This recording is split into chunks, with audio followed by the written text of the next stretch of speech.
ਆਪਣੇ ਵਿਚਾਰਾਂ ਦੀ ਖਾਤਰ ਕਿਸੇ ਨਾਲ ਲੜੋ ਨਾ। ਤਰਕ ਦੇ ਵਿੱਚ ਬਣੇ ਆ, ਇੱਥੇ ਆਪਣੇ ਸਰੀ 'ਚ ਵੀ ਬਣੀ ਹੋਈ ਤਰਕਸ਼ੀਲ ਸੁਸਾਇਟੀ ਇੱਥੇ ਬਣੀ ਹੋਈ। ਜਿਹੜੀਆਂ ਮੇਰੇ ਤੋਂ ਗਲਤੀਆਂ ਹੋਈਆਂ ਉਹ ਤੁਸੀਂ ਨਾ ਕਰੋ।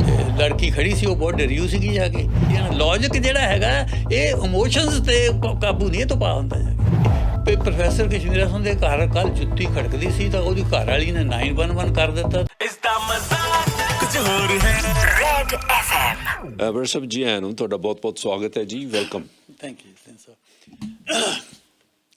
ਸਰ। ਫੇਥ ਤੇ ਲੌਜਿਕ ਤੇ ਗੱਲ ਕਰਨ ਤੋਂ ਪਹਿਲਾਂ ਜੇ ਤੁਸੀਂ ਮੈਨੂੰ ਇਜਾਜ਼ਤ ਦੇਵੋ ਤਾਂ ਇੱਕ ਦੋ ਗੱਲਾਂ ਮੇਰੇ ਦਿਮਾਗ ਦੇ ਵਿੱਚ ਮੈਂ ਕਰਨੀਆਂ ਚਾਹੁੰਦਾ ਜੀ ਜੀ ਜੀ ਜ਼ਰੂਰ। ਇੱਕ ਤਾਂ ਥਿੰਨ ਸਾਹਿਬ ਜਿਹੜੇ ਆਪਣੇ ਸੁਣਨ ਵਾਲੇ ਹੈਗੇ ਆ ਜਾਂ ਮੈਂ ਜਿਨ੍ਹਾਂ ਨੂੰ ਮੁਹੱਬਤ ਕਰਦਾ ਜਾਂ ਮੈਨੂੰ ਮੁਹੱਬਤ ਕਰਦੇ ਆ, ਉਹਨਾਂ ਨੂੰ ਮੈਂ ਇੱਕ ਗੱਲ ਕਹਿਣੀ ਚਾਹੁੰਦਾ ਜੀ ਵੀ ਆਪਣੇ ਵਿਚਾਰਾਂ ਦੀ ਖਾਤਰ ਕਿਸੇ ਨਾਲ ਲੜੋ ਨਾ। ਕਿਸੇ ਨਾਲ ਝਗੜਾ ਨਾ ਕਰੋ ਇਸ ਗੱਲ ਕਰਕੇ ਵੀ ਕਿਉਂਕਿ ਤੇਰੇ ਜਿਹੜੇ ਵਿਚਾਰ ਆ ਮੇਰੇ ਨਾਲ ਮੇਲ ਨਹੀਂ ਖਾਂਦੇ, ਜਾਂ ਇਸ ਗੱਲ ਕਰਕੇ ਵੀ ਤੂੰ ਵੀ ਉੱਦਾਂ ਹੀ ਸੋਚ ਜਿੱਦਾਂ ਮੈਂ ਸੋਚਦਾ। ਇਸ ਗੱਲ ਤੇ ਝਗੜਾ ਨਾ ਕਰੋ, ਇਸ ਗੱਲ ਤੇ ਬਹਿਸ ਵੀ ਨਾ ਕਰੋ ਇਸ ਗੱਲ ਦੇ ਉੱਤੇ, ਕਿਉਂਕਿ ਹਰ ਬੰਦੇ ਨੂੰ ਜਿਹੜਾ ਹੈਗਾ ਉਹ ਰਾਈਟ ਆ ਆਪਣੇ ਵਿਚਾਰ ਰੱਖਣ ਦਾ। ਜਿੱਦਾਂ ਤੁਹਾਨੂੰ ਰਾਈਟ ਆ ਉੱਦਾਂ ਉਹਨਾਂ ਨੂੰ ਰਾਈਟ ਆ। ਅੱਛਾ, ਇਹ ਗੱਲਾਂ ਜਿਹੜੀਆਂ ਮੈਂ ਜਿਹੜੀ ਗੱਲ ਮੈਂ ਕਹਿਣ ਲੱਗਾ, ਮੈਂ ਇਸ ਗੱਲ ਕਰਕੇ ਨਹੀਂ ਕਹਿ ਰਿਹਾ ਵੀ ਕੋਈ ਸਿੱਖਿਆ ਆ ਜਾਂ ਕੁਛ ਆ। ਇਹ ਮੈਂ ਤਾਂ ਇਹ ਕਹਿ ਰਿਹਾ ਕਿ ਜ਼ਿੰਦਗੀ ਦੇ ਵਿੱਚ ਜਿਹੜੀਆਂ ਮੈਂ ਗਲਤੀਆਂ ਕੀਤੀਆਂ ਆ ਉਹ ਸੁਣਨ ਵਾਲੇ ਮੇਰੇ ਅਜ਼ੀਜ਼ ਜਿਹੜੇ ਹੈਗੇ ਆ, ਮੇਰੇ ਸਟੂਡੈਂਟ ਆ ਜਾਂ ਮੇਰੇ ਤੋਂ, ਉਹ ਨਾ ਕਰਨ। ਇਹ ਮੈਂ ਗਲਤੀਆਂ ਕੀਤੀਆਂ ਜ਼ਿੰਦਗੀ ਵਿੱਚ, ਇੱਦਾਂ ਦੀਆਂ ਗੱਲਾਂ ਜਾ ਕੇ ਵੀ ਉਹਨਾਂ ਨਾਲ ਝਗੜਿਆਂ ਲੜਿਆਂ ਸਾਰਿਆਂ ਨਾਲ ਜਿਨ੍ਹਾਂ ਦੇ ਵਿਚਾਰ ਮੇਰੇ ਨਾਲ ਨਹੀਂ ਸੀ ਮੇਲ ਖਾਂਦੇ। ਅੱਛਾ ਜੀ। ਉਹਨਾਂ ਨੂੰ ਫੋਰਸ ਕਰਦਾ ਸੀ ਵੀ ਤੂੰ ਵੀ ਉੱਦਾਂ ਹੀ ਸੋਚ ਜਿੱਦਾਂ ਮੈਂ ਸੋਚਦਾ। ਸੋ ਤਾਂ ਮੈਂ ਇਸ ਗੱਲ ਕਰਕੇ ਕਹਿ ਰਿਹਾ ਵੀ ਜਿਹੜੀਆਂ ਮੇਰੇ ਤੋਂ ਗਲਤੀਆਂ ਹੋਈਆਂ ਉਹ ਤੁਸੀਂ ਨਾ ਕਰੋ, ਕਿਉਂਕਿ ਆਪ ਗਲਤੀ ਕਰਕੇ ਉਹ 'ਚੋਂ ਸਿੱਖਣਾ ਬਹੁਤ ਮਹਿੰਗਾ ਪੈਂਦਾ ਜੀ। ਜੇ ਅਸੀਂ ਕਿਸੇ ਦੀ ਗਲਤੀ ਤੋਂ ਸਿੱਖ ਲਈਏ ਤਾਂ ਉਹ ਸੌਖਾ ਰਹਿੰਦਾ। ਔਰ ਮੈਂ ਇਹ ਸੁਣਨ ਵਾਲਿਆਂ ਨੂੰ ਵਿਸ਼ਵਾਸ ਦਵਾਉਣਾ ਵੀ ਤੁਸੀਂ ਸੌਖੇ ਰਹੋਗੇ ਜੇ ਤੁਸੀਂ ਇਹ ਝਗੜਾ ਨਾ ਕਰੋਗੇ ਉਸ ਗੱਲ ਦੇ ਨਾਲ, ਕਿਉਂਕਿ ਥਿੰਨ ਸਾਹਿਬ ਦੇਖੋ ਡਾਇਵਰਸਿਟੀ ਆਫ ਓਪੀਨੀਅਨ ਤਾਂ ਰਹਿਣੀ ਹੈ। ਬਿਲਕੁਲ ਠੀਕ ਹੈ। ਇਹ ਤੁਸੀਂ ਸਾਰੀ ਦੁਨੀਆ ਨੂੰ ਉੱਦਾਂ ਦਾ ਸੋਚਣ ਲਾ ਨਹੀਂ ਸਕਦੇ ਜਿੱਦਾਂ ਤੁਸੀਂ ਸੋਚਦੇ ਆ। ਅਪੋਜੀਸ਼ਨ ਤਾਂ ਰਹਿਣੀ ਹੈ। ਸੋ ਇਹਦੇ ਨਾਲ ਸਾਨੂੰ ਐਡਜਸਟ ਕਰਨਾ ਪੈਣਾ ਜੀ। ਹੁਣ ਮੈਂ ਇੱਕ ਰੈਫਰੈਂਸ ਦੇ ਦੇਵਾਂ ਵਿੱਚੋਂ ਵੀ ਇੰਡੀਆ ਦੇ ਜਿਹੜੇ ਪਹਿਲੇ ਪ੍ਰਧਾਨ ਮੰਤਰੀ ਹੋਇਆ ਜਵਾਹਰ ਲਾਲ ਨਹਿਰੂ ਨਾ, ਉਹਨਾਂ ਦੀ ਜਿਹੜੀ ਬਹੁਤ ਦੋ ਮਸ਼ਹੂਰ ਕਿਤਾਬਾਂ ਹੋਈਆਂ, ਇੱਕ ਤਾਂ ਡਿਸਕਵਰੀ ਆਫ ਇੰਡੀਆ, ਇੱਕ ਗਲਿੰਪਸਸ ਆਫ ਵਰਲਡ ਹਿਸਟਰੀ। ਜਿਹੜੀ ਗਲਿੰਪਸਸ ਆਫ ਵਰਲਡ ਹਿਸਟਰੀ ਆ ਉਹ ਅਸਲ ਦੇ ਵਿੱਚ ਇੱਕ ਫਾਦਰ ਤੋਂ ਇੱਕ ਡਾਟਰ ਵੱਲ ਨੂੰ ਲੈਟਰਸ ਆ ਜ਼ਿਆਦਾ, ਚਿੱਠੀਆਂ ਆ ਜ਼ਿਆਦਾ। ਉਹਨਾਂ ਵਿੱਚ ਉਹ ਇੱਕ ਥਾਂ ਲਿਖਦੇ ਆ ਜੀ, ਉਹ ਕਹਿੰਦੇ ਹੈਗੇ ਆ, ਉਹ ਆਪਣੀ ਬੇਟੀ ਨੂੰ ਕਹਿੰਦੇ ਹੈਗੇ ਆ, ਉਹਨੇ ਪਤਾ ਨਹੀਂ ਸਿੱਖਿਆ ਨਹੀਂ ਸਿੱਖਿਆ ਮੈਨੂੰ ਨਹੀਂ ਪਤਾ, ਉਹ ਕਹਿੰਦੇ ਆ learn to live with the opposition. Opposition ਦੇ ਨਾਲ ਰਹਿਣਾ ਸਿੱਖੋ, ਕਿਉਂਕਿ ਅਪੋਜੀਸ਼ਨ ਰਹਿਣੀ ਹੈ। ਤੁਸੀਂ ਸਾਰੇ ਇੱਦਾਂ ਨਹੀਂ ਹੋ ਸਕਦੇ ਹੈ ਵੀ ਤੁਸੀਂ ਸਾਰਿਆਂ ਨੂੰ ਉੱਦਾਂ ਸੋਚਣ ਲਾਤਾ ਜਿੱਦਾਂ ਤੁਸੀਂ ਸੋਚਦੇ ਆ। ਅਪੋਜੀਸ਼ਨ ਤਾਂ ਰਹਿਣੀ ਹੈ। So learn to live with it. ਔਰ ਇਹ ਗੱਲ ਜਿਹੜੀ ਹੈਗੀ ਆ ਇਕੱਲੀ ਮੈਂ ਇਹ ਬਾਹਰਲੀ ਦੁਨੀਆ 'ਚ ਨਹੀਂ ਕਹਿ ਰਿਹਾ, ਮੈਂ ਫੈਮਲੀਆਂ 'ਚ ਵੀ ਕਹਿ ਰਿਹਾ ਜੀ। ਫੈਮਿਲੀ ਵਿੱਚ ਵੀ ਜਿਹੜਾ ਤੁਹਾਡਾ ਮੇਲ ਨਹੀਂ ਖਾਂਦਾ ਜੀ, ਉਹਦੇ ਨਾਲ ਝਗੜਾ ਨਾ ਕਰੋ। ਸਮਝ ਲਓ ਵੀ ਇਹਦਾ ਵਿਚਾਰ ਇੱਦਾਂ ਆ। ਵਿਚਾਰਾਂ ਦਾ ਵਿਰੋਧ ਬੱਚਿਆਂ ਨਾਲ ਹੋ ਜਾਂਦਾ ਜੀ। ਬੱਚਿਆਂ ਨਾਲ ਵਿਚਾਰ ਹੁੰਦਾ, ਘਰ ਵਾਲੇ ਨਾਲ ਹੁੰਦਾ, ਪੇਰੈਂਟਸ ਨਾਲ ਹੁੰਦਾ ਆ। ਉਹਨੂੰ ਐਕਸੈਪਟ ਕਰ ਲੈਣਾ ਚਾਹੀਦਾ ਵੀ ਕੋਈ ਗੱਲ ਨਹੀਂ। ਹੁਣ ਤੁਹਾਨੂੰ ਯਾਦ ਹੋਣਾ ਇੱਕ ਵਾਰ ਜਿਹੜਾ ਫਰੈਂਚ ਫਿਲੋਸਫਰ ਵੋਲਟੇਅਰ ਹੋਇਆ ਨਾ ਜੀ, ਵੋਲਟੇਅਰ ਨੇ ਇੱਕ ਬੰਦੇ ਨੂੰ ਇਹ ਗੱਲ ਕਹੀ, ਉਹਨੂੰ ਬੰਦੇ ਨੇ ਉਹਦੇ ਖਿਲਾਫ ਗੱਲ ਕਹੀ। ਵੋਲਟੇਅਰ ਕਹਿੰਦਾ ਵੀ ਜਿਹੜਾ ਤੇਰਾ ਵਿਚਾਰ ਆ ਇਹਨੂੰ ਮੈਂ 100% ਗਲਤ ਸਮਝਦਾ, ਪਰ ਮੈਂ ਤੇਰੇ ਇਸ ਵਿਚਾਰ ਰੱਖਣ ਦੇ ਅਧਿਕਾਰ ਨੂੰ 100% ਸਪੋਰਟ ਕਰਦਾ। ਕਿਆ ਬਾਤ ਹੈ। ਠੀਕ ਹੈ, ਕਿਉਂਕਿ ਤੈਨੂੰ ਹੱਕ ਹੈ ਇਹ ਵਿਚਾਰ ਰੱਖਣ ਦਾ ਜਾ ਕੇ, ਚਾਹੇ ਮੈਂ ਇਹਨੂੰ ਗਲਤ ਸਮਝਦਾ।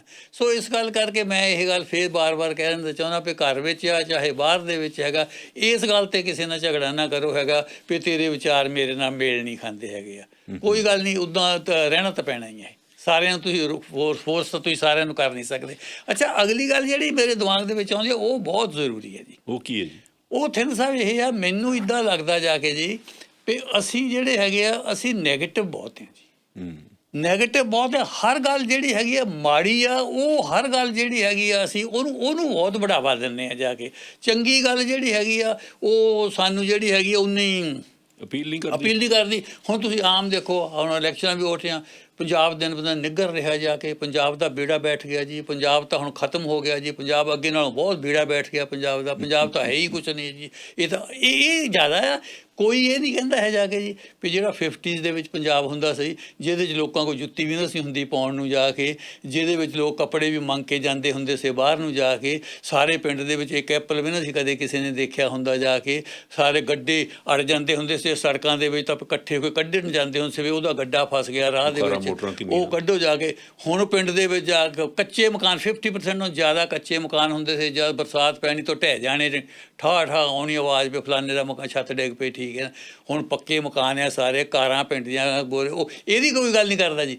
ਉਹ ਕੋਈ ਬਸ ਪੰਜਾਬ ਦਾ ਤਾਂ ਗਿਆ, ਪੰਜਾਬ ਦਾ ਤਾਂ ਬੇੜਾ ਬੈਠ ਗਿਆ, ਪੰਜਾਬ ਦਾ ਬੇੜਾ। ਇੱਦਾਂ ਨਾ ਮੇਰਾ ਖਿਆਲ ਹੋਈਏ, ਆਪਾਂ ਨੂੰ ਦੋਨੋਂ ਪੱਖ ਤਾਂ ਅਸੀਂ ਇੱਦਾਂ ਕਹਿ ਸਕਦੇ ਹਾਂ ਵੀ ਪੰਜਾਬ ਦੀ ਉਨੀ ਤਰੱਕੀ ਨਹੀਂ ਹੋਈ ਜਿੰਨੀ ਮੈਂ ਚਾਹੁੰਦਾ, ਠੀਕ ਹੈ। ਪਰ ਇਹ ਨਹੀਂ ਤੁਸੀਂ ਕਹਿ ਸਕਦੇ ਵੀ ਪੰਜਾਬ ਦੀ ਤਰੱਕੀ ਨਹੀਂ ਹੋਈ ਹੈ, ਪਰ ਅਸੀਂ ਕਹਿੰਦੇ ਇਹੀ ਹੈ ਪੰਜਾਬ ਦੀ ਤਾਂ ਜੀ ਅੱਗੇ ਨਾਲੋਂ ਬਹੁਤ ਪਿੱਛੇ ਜਾ ਕੇ ਦੇਖੋ, ਹੈ ਹੀ ਕੁਛ ਨਹੀਂ, ਹੈਗਾ ਹੀ ਕੁਛ ਨਹੀਂ। ਉਹ ਮੇਰੇ ਪੰਜਾਬ ਗਏ ਸੀ ਦੋਸਤ, ਉਹ ਕਹਿੰਦੇ ਮੈਨੂੰ ਇੱਦਾਂ ਲੱਗਦਾ ਵੀ ਉਹ ਸਾਡਾ ਅਮੀਰ ਆ ਲੋਕ ਹੈ ਜਿਹੜੀਆਂ ਤਈਆਂ ਕੱਢਦੇ ਆ ਨੋਟਾਂ ਦੀਆਂ ਉੱਥੇ ਜਾ ਕੇ, ਇੰਨੇ ਉਹਨਾਂ ਦੇ ਹੈ ਜੀ, ਤਾਂ ਉਹ ਪੱਕੇ ਮਕਾਨ ਆ ਸਾਰਿਆਂ ਦੇ ਜਾ ਕੇ। ਚਲੋ ਇਹ ਨਹੀਂ ਵੇ ਨੈਗੇਟਿਵ ਜ਼ਿਆਦਾ ਹੈ। ਦੇਖੋ ਹੁਣ ਮੈਂ ਤੁਹਾਨੂੰ ਇੱਕ ਛੋਟੀ ਜਿਹੀ ਮਿਸਾਲ ਦਿੰਦਾ ਜੀ। ਇੱਕ ਮੈਂ ਇਹ ਵੀ ਕਹਿ ਦਵਾਂ ਵੀ ਜਿਹੜੇ ਲੀਡਰ ਪੰਜਾਬ ਦੀ ਗਰੋਥ ਦੇ ਵਿੱਚ ਜਾਂ ਕਿ ਸਾਰੇ ਸਮਾਜਿਕ ਗਰੋਥ ਦੇ ਵਿੱਚ ਹਰੇਕ ਬੰਦੇ ਦਾ ਰੋਲ ਆ, ਉਹਦੇ ਵਿੱਚ ਲੀਡਰਾਂ ਦਾ ਵੀ ਰੋਲ ਆ। ਅਸੀਂ ਇਹ ਕਹੀ ਜਾਂਦੇ ਜੀ ਲੀਡਰਾਂ ਨੇ ਭੱਠਾ ਬਿਠਾਲਤਾ, ਹੁਣ ਲੀਡਰਾਂ ਦਾ ਵੀ ਰੋਲ ਹੈ। ਇਹ ਕਹਿ ਲਓ ਵੀ ਥੋੜ੍ਹਾ ਰੋਲ ਹੈ ਜਾ ਕੇ, ਲੀਡਰਾਂ ਦਾ ਵੀ ਰੋਲ ਹੈ ਉਹਦੇ ਵਿੱਚ ਜਾ ਕੇ, ਉਹਦੇ ਵਿੱਚ ਅਕਾਲੀਆਂ ਦਾ ਵੀ ਰੋਲ ਆ, ਕਾਂਗਰਸ ਦਾ ਵੀ ਰੋਲ ਆ, ਨਵੀਂ ਗੌਰਮੈਂਟ ਬਣਨੀ ਇਹਦਾ ਵੀ ਰੋਲ ਹੋਣਾ ਉਹਦੇ ਵਿੱਚ, ਸਾਰਿਆਂ ਦੀ ਸਾਂਝਾ ਐਫਰਟਸ ਆ ਕਿਸੇ ਚੀਜ਼ ਨੂੰ ਅੱਗੇ ਲਿਆਉਣ ਦੇ ਵਿੱਚ। ਹੁਣ ਤੁਹਾਨੂੰ ਇੱਕ ਛੋਟੀ ਜਿਹੀ ਗੱਲ ਦੱਸਦਾ, ਇੱਕ ਖਬਰ ਆਉਂਦੀ ਹੈ ਜੀ, ਉਹ ਖਬਰ ਆਉਂਦੀ ਆ ਵੀ ਇੱਕ ਲੜਕੀ ਖੜੀ ਸੀ, ਉਹ ਬਹੁਤ ਡਰੀ ਹੋਈ ਸੀਗੀ ਜਾ ਕੇ, ਪਿੱਛੋਂ ਦੋ ਮੁੰਡੇ ਕਾਰ ਦੇ ਵਿੱਚ ਆਏ, ਉਹਨੂੰ ਕਾਰ ਦੇ ਵਿੱਚ ਬਿਠਾ ਲਿਆ, ਕਾਰ ਦੇ ਵਿੱਚ ਬਿਠਾ ਕੇ ਉਹਦੇ ਘਰ ਛੱਡਿਆ, ਕਿਸੇ ਨੇ ਕੋਈ ਖਬਰ ਨਹੀਂ ਲਾਉਣੀ। ਇਹ ਕਾਹਦੀ ਖਬਰ ਹੈ ਜੀ, ਇਹ ਕੀ ਖਬਰ ਹੈ ਜਾ ਕੇ ਦੇਖ। ਫਿਰ ਖਬਰ ਆਉਂਦੀ ਹੈ ਜੀ, ਲੜਕੀ ਖੜੀ ਸੀ, ਦੋ ਨੇ ਉਹਨੂੰ ਚੱਕਿਆ ਜੀ, ਚੱਕ ਕੇ ਰੇਪ ਦੀ ਕੋਸ਼ਿਸ਼ ਕੀਤੀ ਜਾ ਕੇ ਜੀ, ਉਹ ਲੜਕੀ ਨੂੰ ਨਹੀਂ ਚੱਕ ਕੇ ਉਹਦੇ ਨਾਲ ਜ਼ਿਆਦਤੀ ਕੀਤੀ, ਜ਼ਿਆਦਤੀ ਕਰਨ ਦੇ ਵਿੱਚ ਲੋਕਾਂ ਨੇ ਫਿਰ ਫੜ ਲਿਆ ਜੀ, ਲੋਕਾਂ ਨੇ ਫੜ ਕੇ ਫਿਰ ਉਹਨਾਂ ਦੀ ਜੁੱਤੀਆਂ ਮਾਰੀਆਂ ਜੀ, ਜੁੱਤੀਆਂ ਦਾ ਹਾਰ ਗਲ 'ਚ ਪਾਇਆ, ਉਹ ਬੜੀ ਖਬਰ ਲੱਗ ਜਾਣੀ ਹੈ, ਲੋਕਾਂ ਨੇ ਦੇਖਣ ਵੀ ਜਾਣਾ ਉਹਨੂੰ ਜਾ ਕੇ ਜੀ, ਉਹ ਕਿਹਦੇ ਜੁੱਤੀਆਂ ਵੱਜਦੀਆਂ ਕਿਹਦੇ ਹਾਰ। ਮਤਲਬ ਜਿਹੜੀ ਹੁਣ ਪਹਿਲੀ ਖਬਰ ਗੁੱਡ ਖਬਰ ਸੀ, ਉਹਨੂੰ ਨੋਬਡੀ ਕੇਅਰਸ। ਇਹ ਕਾਹਦੀ ਗੱਲ ਹੈ ਜੀ, ਲੜਕੀ ਸੇਫ ਘਰ ਪਹੁੰਚਾਤੀ, ਕੋਈ ਖਬਰ ਆ? ਨੈਗੇਟਿਵ ਖਬਰ ਜ਼ਿਆਦਾ ਧਿਆਨ ਖਿੱਚ, ਉਹਨੂੰ ਜ਼ਿਆਦਾ ਧਿਆਨ ਖਿੱਚਦੀ ਹੈ। ਹੁਣ ਮੈਂ ਦੇਖੋ ਇਹ ਕਹਿਣਾ ਚਾਹੁੰਦਾ ਜੀ ਵੀ ਨੈਗੇਟਿਵ ਨਹੀਂ, ਰੀਅਲਿਸਟ ਤਾਂ ਰਹੋ ਨਾ ਘੱਟੋ ਘੱਟ, ਜੇ ਪੋਜ਼ੀਟਿਵ ਨਹੀਂ ਹੋਣਾ ਘੱਟੋ ਘੱਟ ਰੀਅਲਿਸਟ ਤਾਂ ਹੋਈਏ ਨਾ ਆਪਾਂ ਜਾ ਕੇ। ਤੁਸੀਂ ਇੱਥੇ ਆ ਜਾਂਦੇ ਜੀ, ਇੱਕ ਬੰਦਾ ਖਬਰ ਦਿੰਦਾ ਜੀ ਵੀ ਪ੍ਰੋਫੈਸਰ ਕਸ਼ਮੀਰਾ ਸਿੰਘ ਬਹੁਤ ਮੁਹੱਬਤ ਪਿਆਰ ਨਾਲ ਆਪਣੇ ਘਰ ਦੇ ਵਿੱਚ ਰਹਿ ਰਿਹਾ, ਠੀਕ ਹੈ, ਰਹਿ ਰਿਹਾ ਉਹਨਾਂ ਕੀ ਹੁੰਦੀ ਹੈ। ਫਿਰ ਖਬਰ ਆਉਂਦੀ ਹੈ ਜੀ ਵੀ ਪ੍ਰੋਫੈਸਰ ਕਸ਼ਮੀਰਾ ਸਿੰਘ ਦੇ ਘਰ ਕੱਲ੍ਹ ਜੁੱਤੀ ਖੜਕਦੀ ਸੀ, ਤਾਂ ਉਹਦੀ ਘਰ ਵਾਲੀ ਨੇ 911 ਕਰ ਦਿੱਤਾ, ਤਾਂ ਪੁਲਿਸ ਆਈ, ਪੁਲਿਸ ਪ੍ਰੋਫੈਸਰ ਨੂੰ ਲੈ ਗਈ ਜੀ, ਪ੍ਰੋਫੈਸਰ ਨੂੰ ਲਿਜਾ ਕੇ ਉਹਨੂੰ ਕਸਟਡੀ ਵਿੱਚ, ਤਾਂ ਹੁਣ ਥਾਣੇ 'ਚ ਅੰਦਰ ਆ, ਕੱਲ੍ਹ ਨੂੰ ਕੋਰਟ ਦੇ ਵਿੱਚ ਪੇਸ਼ ਕਰਨਾ।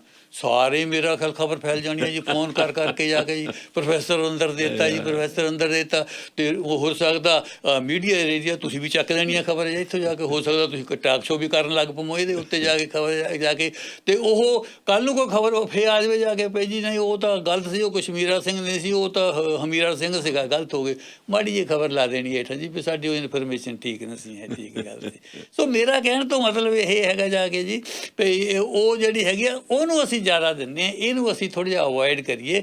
ਨੈਗੇਟਿਵ ਜਿਹੜੇ ਹੈਗੇ ਆ, ਅਸੀਂ ਸਿਫਤ ਨੂੰ ਇੰਜੋਏ ਨਹੀਂ ਕਰਦੇ ਜੀ ਕਿਸੇ ਦੀ ਜਿਹੜੀ ਸਿਫਤ ਨੂੰ ਇੰਜੋਏ ਨਹੀਂ ਕਰਦੇ ਹੈਗੇ, ਜਾ ਕੇ ਸਕੈਂਡਲ ਨੂੰ ਇੰਜੋਏ ਕਰਦੇ ਆ ਜੀ। ਜਦ ਕੋਈ ਸਕੈਂਡਲ ਸਾਡੇ ਸਾਹਮਣੇ ਆਉਂਦਾ ਫਿਰ ਅਸੀਂ ਕਹਿੰਦੇ ਹਾਂ ਵੀ ਆਹ ਦੇਖੋ ਕਿੱਦਾਂ ਹੋਈ ਗੱਲ ਜਾ ਕੇ ਇਹ ਆ। ਸੋ ਮੈਂ ਇੱਕ ਗੱਲ ਕਹਿੰਦਾ ਜੀ ਵੀ ਜਿਹੜੀ ਐਪਰੀਸੀਏਸ਼ਨ ਆ ਉਹ ਖੁੱਲ੍ਹ ਕੇ ਕਰੋ, ਕਿਸੇ ਦੀ ਗੱਲ ਨਹੀਂ। ਕ੍ਰਿਟਿਸਿਜ਼ਮ ਦੇ ਵਿੱਚ ਥੋੜ੍ਹੀ ਕੰਜੂਸੀ ਵਰਤ ਲਓ ਜਾ ਕੇ। ਅਸੀਂ ਉਲਟ ਕਰਦੇ ਹਾਂ ਜੀ, ਅਸੀਂ ਉਲਟ ਕਰਦੇ ਹਾਂ।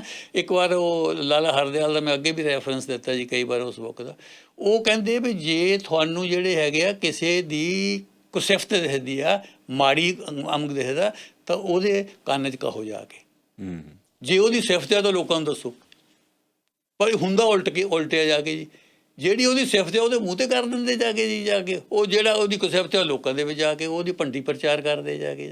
ਸੋ ਇਹ ਜਿਹੜਾ ਹੈਗਾ ਇਹ ਮੈਂ ਇਹ ਕਹਿੰਦਾ ਵੀ ਇਹਨੂੰ ਥੋੜ੍ਹਾ ਜਿਹਾ ਆਪਾਂ ਅਵੋਇਡ ਕਰੀਏ ਜਾ ਕੇ, ਠੀਕ ਆ। ਅਤੇ ਬਾਕੀ ਇੱਕ ਗੱਲ ਜ਼ਰੂਰ ਦਿਮਾਗ ਦੇ ਵਿੱਚ ਰੱਖ ਲੈਣੀ ਚਾਹੀਦੀ ਆ ਵੀ ਜਿਹੜੀ ਵੀ ਚੀਜ਼ ਆਉਂਦੀ ਆ ਉਹਦਾ ਦੂਜਾ ਪੱਖ ਹੁੰਦਾ ਆ।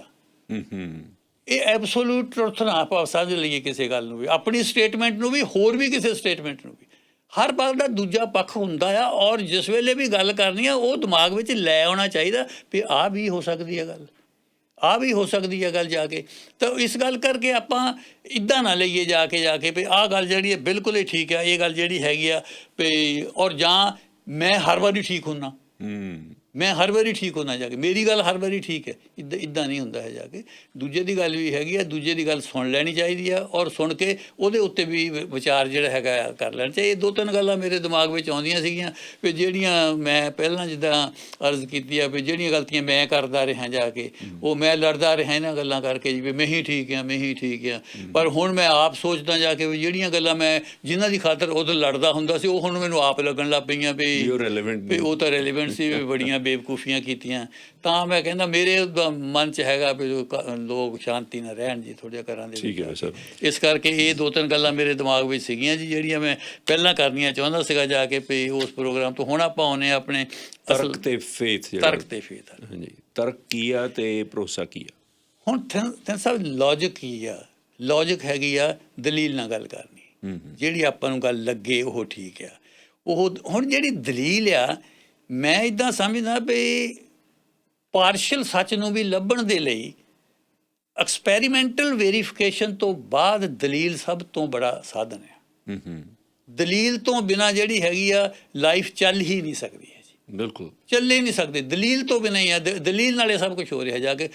ਟੋਲਸਟੋਏ ਨੇ ਤਾਂ ਇੱਕ ਵਾਰ ਇਹ ਗੱਲ ਕਹੀ ਸੀ, ਉਹ ਕਹਿੰਦਾ ਦਲੀਲ ਤੋਂ ਬਿਨਾਂ ਤੁਸੀਂ ਸੱਚ ਨੂੰ ਪਾਏ ਨਹੀਂ ਸਕਦੇ।